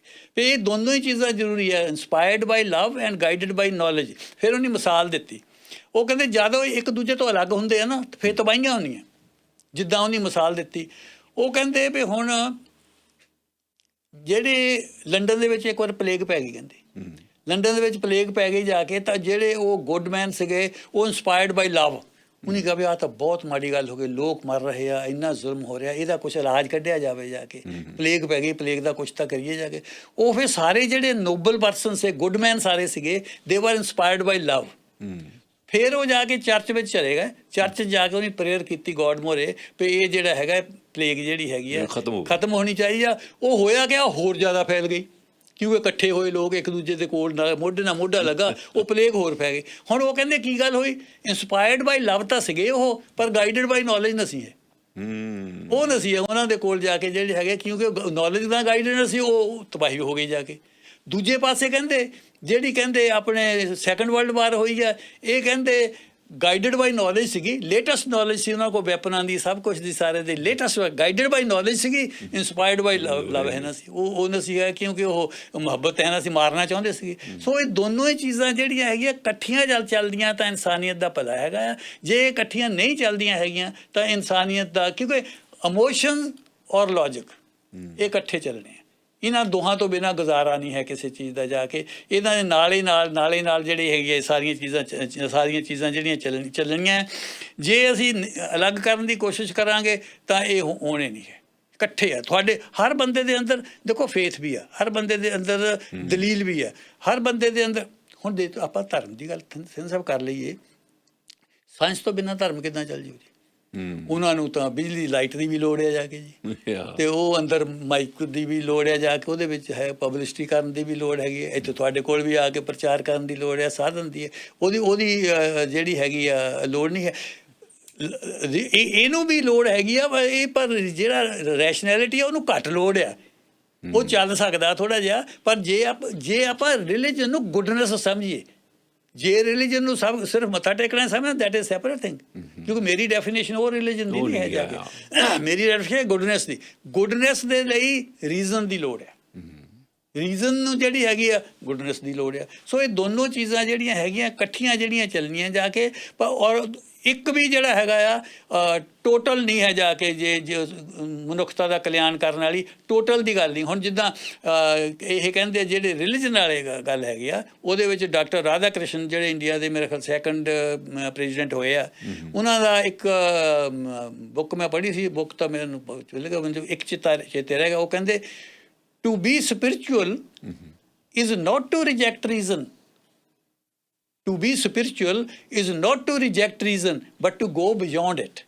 क्या बात है। ਉਹ ਕਹਿੰਦੇ ਸਪਿਰਿਚੁਅਲ ਹੋਣਾ ਜਾਂ ਧਾਰਮਿਕ ਹੋਣਾ ਇਹ ਰੀਜ਼ਨ ਨੂੰ ਰਿਜੈਕਟ ਕਰਨ ਵਾਲੀ ਗੱਲ ਨਹੀਂ ਹੈ, ਪਰ ਇਹ ਤੋਂ ਵੀ ਅੱਗੇ ਜਾਣ ਦੀ ਗੱਲ ਆ। ਇਹ ਤੋਂ ਅੱਗੇ ਜਾਣ ਦੀ ਉਹਨੇ ਫਿਰ ਐਕਸਪਲੇਨ ਕੀਤਾ ਵੀ ਹਰ ਬੰਦੇ ਦਾ ਜਿਹੜਾ ਰੀਜ਼ਨ ਆ ਉਹ ਇੱਕ ਸਟੇਜ ਤੇ ਜਵਾਬ ਦੇ ਜਾਂਦਾ ਜਾ ਕੇ। ਉਹ ਕਹਿੰਦਾ ਵੀ ਮੇਰੇ ਤਾਂ ਗੱਲ ਸਮਝ ਨਹੀਂ ਆਉਂਦੀ ਹੈ, ਮੈਨੂੰ ਤਾਂ ਪਤਾ ਨਹੀਂ ਲੱਗਦਾ ਹੈਗਾ। ਉਹ ਕਹਿੰਦੇ ਇੱਥੇ ਫਿਰ ਰਿਲੀਜਨ ਉਹਦੀ ਮਦਦ ਕਰਦਾ, ਇੱਥੇ ਫਿਰ ਸਪਿਰਿਚੁਅਲਿਟੀ ਉਹਦੀ ਮਦਦ ਕਰਦੀ ਆ। ਫਿਰ ਉਹ ਕਹਿੰਦੀ ਆ ਵੀ ਜੇ ਨਹੀਂ ਸਮਝਾ ਫਿਰ ਤੂੰ ਫੇਥ ਕਰ ਲਾ ਉਹਦੇ ਤੇ, ਟਰਸਟ ਕਰ ਲਾ ਉਹਦੇ ਤੇ ਜਾ ਕੇ। ਸੋ ਇਸ ਗੱਲ ਕਰਕੇ ਫਾਈਨਲੀ ਮੈਂ ਇੱਕ ਇੱਥੇ ਮੁਕਾਦਮਾ ਵੀ ਇੱਕ ਤਾਂ ਇਹ ਦੋਨੋਂ ਅਲੱਗ-ਅਲੱਗ ਦੂਜੇ ਹੋਣੇ ਨਹੀਂ ਹੈ। ਦੂਜੇ ਫਿਰ ਮੈਂ ਕਹਾਂ ਵੀ ਟੋਟਲ ਇੱਦਾਂ ਨਾ ਸਮਝੋ ਘਰ ਦੇ ਵਿੱਚ ਵੀ ਮੇਰੀ ਗੱਲੇ ਠੀਕ ਹੈ ਨਾਲ ਦੇ ਦੀ ਗੱਲ ਗਲਤ ਹੈ ਜਾ ਕੇ। ਬਾਕੀ ਉਹ ਫਿਰ ਮੈਂ ਇੱਕ ਵਾਰ ਬਾਰ-ਬਾਰ ਦੁਹਰਾਉਣਾ ਗੱਲ ਇਹ ਆ, ਬਾਈ ਰਿਸਪੈਕਟਿੰਗ ਅਦਰਸ ਵੀ ਰਿਸਪੈਕਟ ਅਵਰਸੈਲਵਸ, ਬਾਈ ਬਲਿਟਲਿੰਗ ਅਦਰਸ ਵੀ ਬਲਿਟਲ ਅਵਰ। ਜੇ ਅਸੀਂ ਸਮਝਦੇ ਹਾਂ ਕਿਸੇ ਨੂੰ ਬਲਿਟਲ ਕਰਕੇ ਉਹਨੂੰ ਤਾਂ ਬਲਿਟਲ ਪਤਾ ਨਹੀਂ ਹੋਣਾ ਕਿ ਨਹੀਂ ਹੋਣਾ, ਪਰ ਤੁਸੀਂ ਬਲਿਟਲ ਜ਼ਰੂਰ ਹੋ ਗਏ ਆ, ਕਿਉਂਕਿ ਤੁਸੀਂ ਐਜ਼ ਏ ਪਰਸਨ ਜ਼ਰੂਰ ਡਿੱਗ ਗਏ ਆ। ਤੁਹਾਡੀ ਸਪਿਰਿਚੁਅਲ ਲਾਈਫ ਜ਼ਰੂਰ ਖਰਾਬ ਹੋ ਗਈ ਹੈ, ਤੁਹਾਡੀ ਗੁੱਡਨੈਸ ਜ਼ਰੂਰ ਖਰਾਬ ਹੋ ਗਈ ਹੈ। ਜਾਂ ਤੁਸੀਂ ਕਿਸੇ ਦੇ ਖਿਲਾਫ ਜਾ ਕੇ ਇੱਦਾਂ ਆਪਣੇ ਮੈਂ ਜਦ ਬੋਲਣਾ ਸ਼ੁਰੂ ਕਰ ਦੇਵਾਂ ਜਾਂ ਮੇਰੇ ਖਿਲਾਫ ਕੋਈ ਬੋਲਣਾ ਸ਼ੁਰੂ ਕਰ ਦੇਵੇ, ਨਹੀਂ, ਬੈਟਰ ਇਹ ਆ ਰਿਸਪੈਕਟ ਅਦਰਸ ਜੇ ਤੁਸੀਂ ਆਪਣੀ ਰਿਸਪੈਕਟ ਚਾਹੁੰਦੇ ਆ ਜਾ ਕੇ। ਬਾਈ ਰਿਸਪੈਕਟਿੰਗ ਅਦਰਸ ਵੀ ਰਿਸਪੈਕਟ ਅਵਰਸੈਲਵਸ। ਸਰ ਕੋਈ 20 ਸਾਲ ਪਹਿਲਾਂ ਤੁਸੀਂ ਪਹਿਲੀ ਵਾਰੀ ਇੱਕ ਪ੍ਰੋਗਰਾਮ ਦੇ ਵਿੱਚ ਆਲਾ ਸ਼ਕਤੀਆਂ ਦੇ ਵਿਕਾਸ ਦੀ ਗੱਲ ਕੀਤੀ ਸੀ ਜੀ, ਔਰ ਉਸ ਤੋਂ ਬਾਅਦ ਫਿਰ ਉਹ ਕਈ ਵਾਰੀ ਰਿਪੀਟ ਹੋਈ ਆਪਣੇ ਪ੍ਰੋਗਰਾਮਾਂ ਦੇ ਵਿੱਚ ਓਵਰ ਦਾ ਈਅਰਸ। ਹਾਂਜੀ। ਅੱਜ ਅਖੀਰ ਦੇ ਵਿੱਚ ਇੱਕ ਵਾਰੀ ਆਲਾ ਸ਼ਕਤੀਆਂ ਕਿਹੜੀਆਂ ਨੇ? 300 ਦੇਖੋ ਮੇਰੇ ਵਿਚਾਰ ਦੇ ਵਿੱਚ ਤਾਂ ਜਿਹੜੀਆਂ ਇਨਸਾਨ ਦੇ ਐਥਿਕਸ, ਗ੍ਰੈਟੀਟਿਊਡ ਤੁਸੀਂ ਪਹਿਲਾਂ ਰੱਖਦੇ ਹੁੰਦੇ ਹੋ, ਗ੍ਰੈਟੀਟਿਊਡ ਤੇ ਕੰਪੈਸ਼ਨ। ਗ੍ਰੈਟੀਟਿਊਡ ਤੇ ਕੰਪੈਸ਼ਨ ਉਹਦੇ ਵਿੱਚ ਜਿਹੜੀ ਹੈਗੀ ਆ ਤੁਹਾਡੀ ਨਿਮਰਤਾ ਵੀ ਉਹਦੇ ਵਿੱਚ ਆ ਜਾਂਦੀ ਆ, ਗ੍ਰੈਟੀਟਿਊਡ ਵੀ ਆ ਜਾਂਦਾ ਆ, ਸ਼ੁਕਰ ਵੀ ਆ ਜਾਂਦਾ, ਓਨੈਸਟੀ ਉਹਦੇ ਵਿੱਚ ਆ, ਰਿਸਪੈਕਟ ਫॉर ਅਦਰਸ ਇਹ ਵੀ ਹੈ ਬਹੁਤ। ਦੂਜੇ ਲਈ ਕਿੱਦਾਂ ਰਿਸਪੈਕਟ ਸਨਮਾਨ ਕਿੰਨਾ ਦਿੰਦੇ ਆ ਤੁਸੀਂ ਕਿੰਨੇ ਜਾ ਕੇ। ਤੇ ਬਾਕੀ ਜਿਹੜਾ ਹੈਗਾ ਤੁਸੀਂ ਜਿਹੜੇ ਆ ਉਹਦੇ ਵਿੱਚ ਇਹ ਵੀ ਇੱਕ ਆਲਾ ਸ਼ਕਤੀ ਹੈ, ਰੀਜ਼ਨ ਐਂਡ ਲੌਜਿਕ ਵੀ ਆਲਾ ਸ਼ਕਤੀ। ਮੈਂ ਉਹੀ ਕਹਿਣ ਗਿਆ ਸੀ ਤੁਹਾਨੂੰ, ਰੀਜ਼ਨ ਐਂਡ ਇਹਨੂੰ ਵੀ ਆਪਾਂ ਉਹ 'ਚ ਇਨਕਲੂਡ ਕਰੀਏ ਜਾ ਕੇ, ਕਿਉਂਕਿ ਰੀਜ਼ਨ ਜਿਹੜਾ ਹੈਗਾ ਉਹ ਵੀ ਇੱਕ ਰੀਜ਼ਨ ਜਿਹੜਾ ਹੈਗਾ coupled with affection, coupled with gratitude, coupled with humility. ਕੋਈ ਗੱਲ ਵੀ ਥਿੰਨ ਸਾਹਿਬ ਤੁਸੀਂ ਕਿਸੇ ਨੂੰ ਕਹਿਣੀ ਹੈ ਤਾਂ ਇੱਦਾਂ ਨਾ ਕਹੋ ਜਾ ਕੇ ਵੀ ਇਹ ਤਾਂ ਕਿੰਨਾ ਬੇਸਮਝ ਬੰਦਾ ਹੈ ਉੱਠ ਕੇ ਇਲੈਕਸ਼ਨ ਲੜ ਲਈ ਜਾ ਕੇ। ਨੋ, ਟਰਾਈ ਟੂ ਅੰਡਰਸਟੈਂਡ ਵੀ ਇੱਕ ਬਾਪ ਦਾ ਕੀ ਫਰਜ਼। ਮੇਰੇ ਜਿਹਾ ਪੁੱਛੇ ਜਾ ਕੇ ਮੇਰੀ ਇੱਜ਼ਤ ਉਹਨਾਂ ਦੀ ਨਿਗਾਹ ਦੇ ਵਿੱਚ ਵੱਧ ਗਈ, ਪਰ ਹੁਣ ਇੱਥੋਂ ਇਹ ਅੰਦਾਜ਼ਾ ਨਾ ਕੋਈ ਲਾ ਲਿਓ ਜਾ ਕੇ ਮੈਂ ਅਕਾਲੀ ਹੋ ਗਿਆ ਤਾਂ ਜਾਂ ਮੈਂ ਕਾਂਗਰਸੀਆ ਹੋ ਗਿਆ ਜਾਂ ਮੈਂ ਆਈ ਐਮ ਨੇ non political non religious person. ਠੀਕ ਹੈ, ਜਿਹੜੀ ਚੰਗੀ ਗੱਲ ਹੈ। ਠੀਕ ਹੈ, ਇਨਸਟਿੰਕਟ ਤੋਂ ਕਿੱਥੇ ਭੱਜ ਜਾਓਗੇ ਤੁਸੀਂ? ਉਹ ਤਾਂ ਹੈਗੀਆਂ, ਚਾਹੇ ਹਰਜਿੰਦਰ ਥਿੰਦ ਹੈ, ਚਾਹੇ ਪ੍ਰਕਾਸ਼ ਸਿੰਘ ਬਾਦਲ ਹੈ, ਚਾਹੇ ਕਸ਼ਮੀਰ, ਉਹ ਤਾਂ ਸਾਰਿਆਂ ਦੇ ਵਿੱਚ ਰਹਿਣੀਆਂ ਹੈ। So respect your emotions and emotion ਜਿਹੜੇ ਹੈਗੇ ਉਹ ਗਾਈਡਡ ਬਾਈ ਤੁਹਾਡੀ ਲੌਜਿਕ, ਗਾਈਡਡ ਬਾਈ ਦਲੀਲ ਜਾ ਕੇ। ਪ੍ਰੋਫੈਸਰ ਤੁਹਾਡੀ ਬਹੁਤ ਮਿਹਰਬਾਨੀ ਜੀ, ਬਹੁਤ ਸ਼ੁਕਰੀਆ, ਤੁਸੀਂ ਬਹੁਤ ਵਧੀਆ ਗੱਲਾਂ ਦੱਸੀਆਂ, ਹਮੇਸ਼ਾ ਦੱਸ ਦਿਓ। ਮੈਂ ਉਹ ਫੇਰ ਦੱਸ ਦਵਾਂ ਜਾ ਕੇ, ਵਧੀਆ ਦੱਸਦਾ ਮੈਂ ਗਲਤੀਆਂ ਕੀਤੀਆਂ ਆ, ਮੈਂ ਤਾਂ ਕਹਿੰਦਾ ਤੁਸੀਂ ਸਾਰੇ ਬਚ ਲਓ, ਜੇ ਉਹਨਾਂ ਤੋਂ ਹੈਗਾ ਬਚ ਹੋ ਗਏ ਜਾ ਕੇ। ਠੀਕ ਹੈ ਜੀ, thank you. Okay, thank you very much.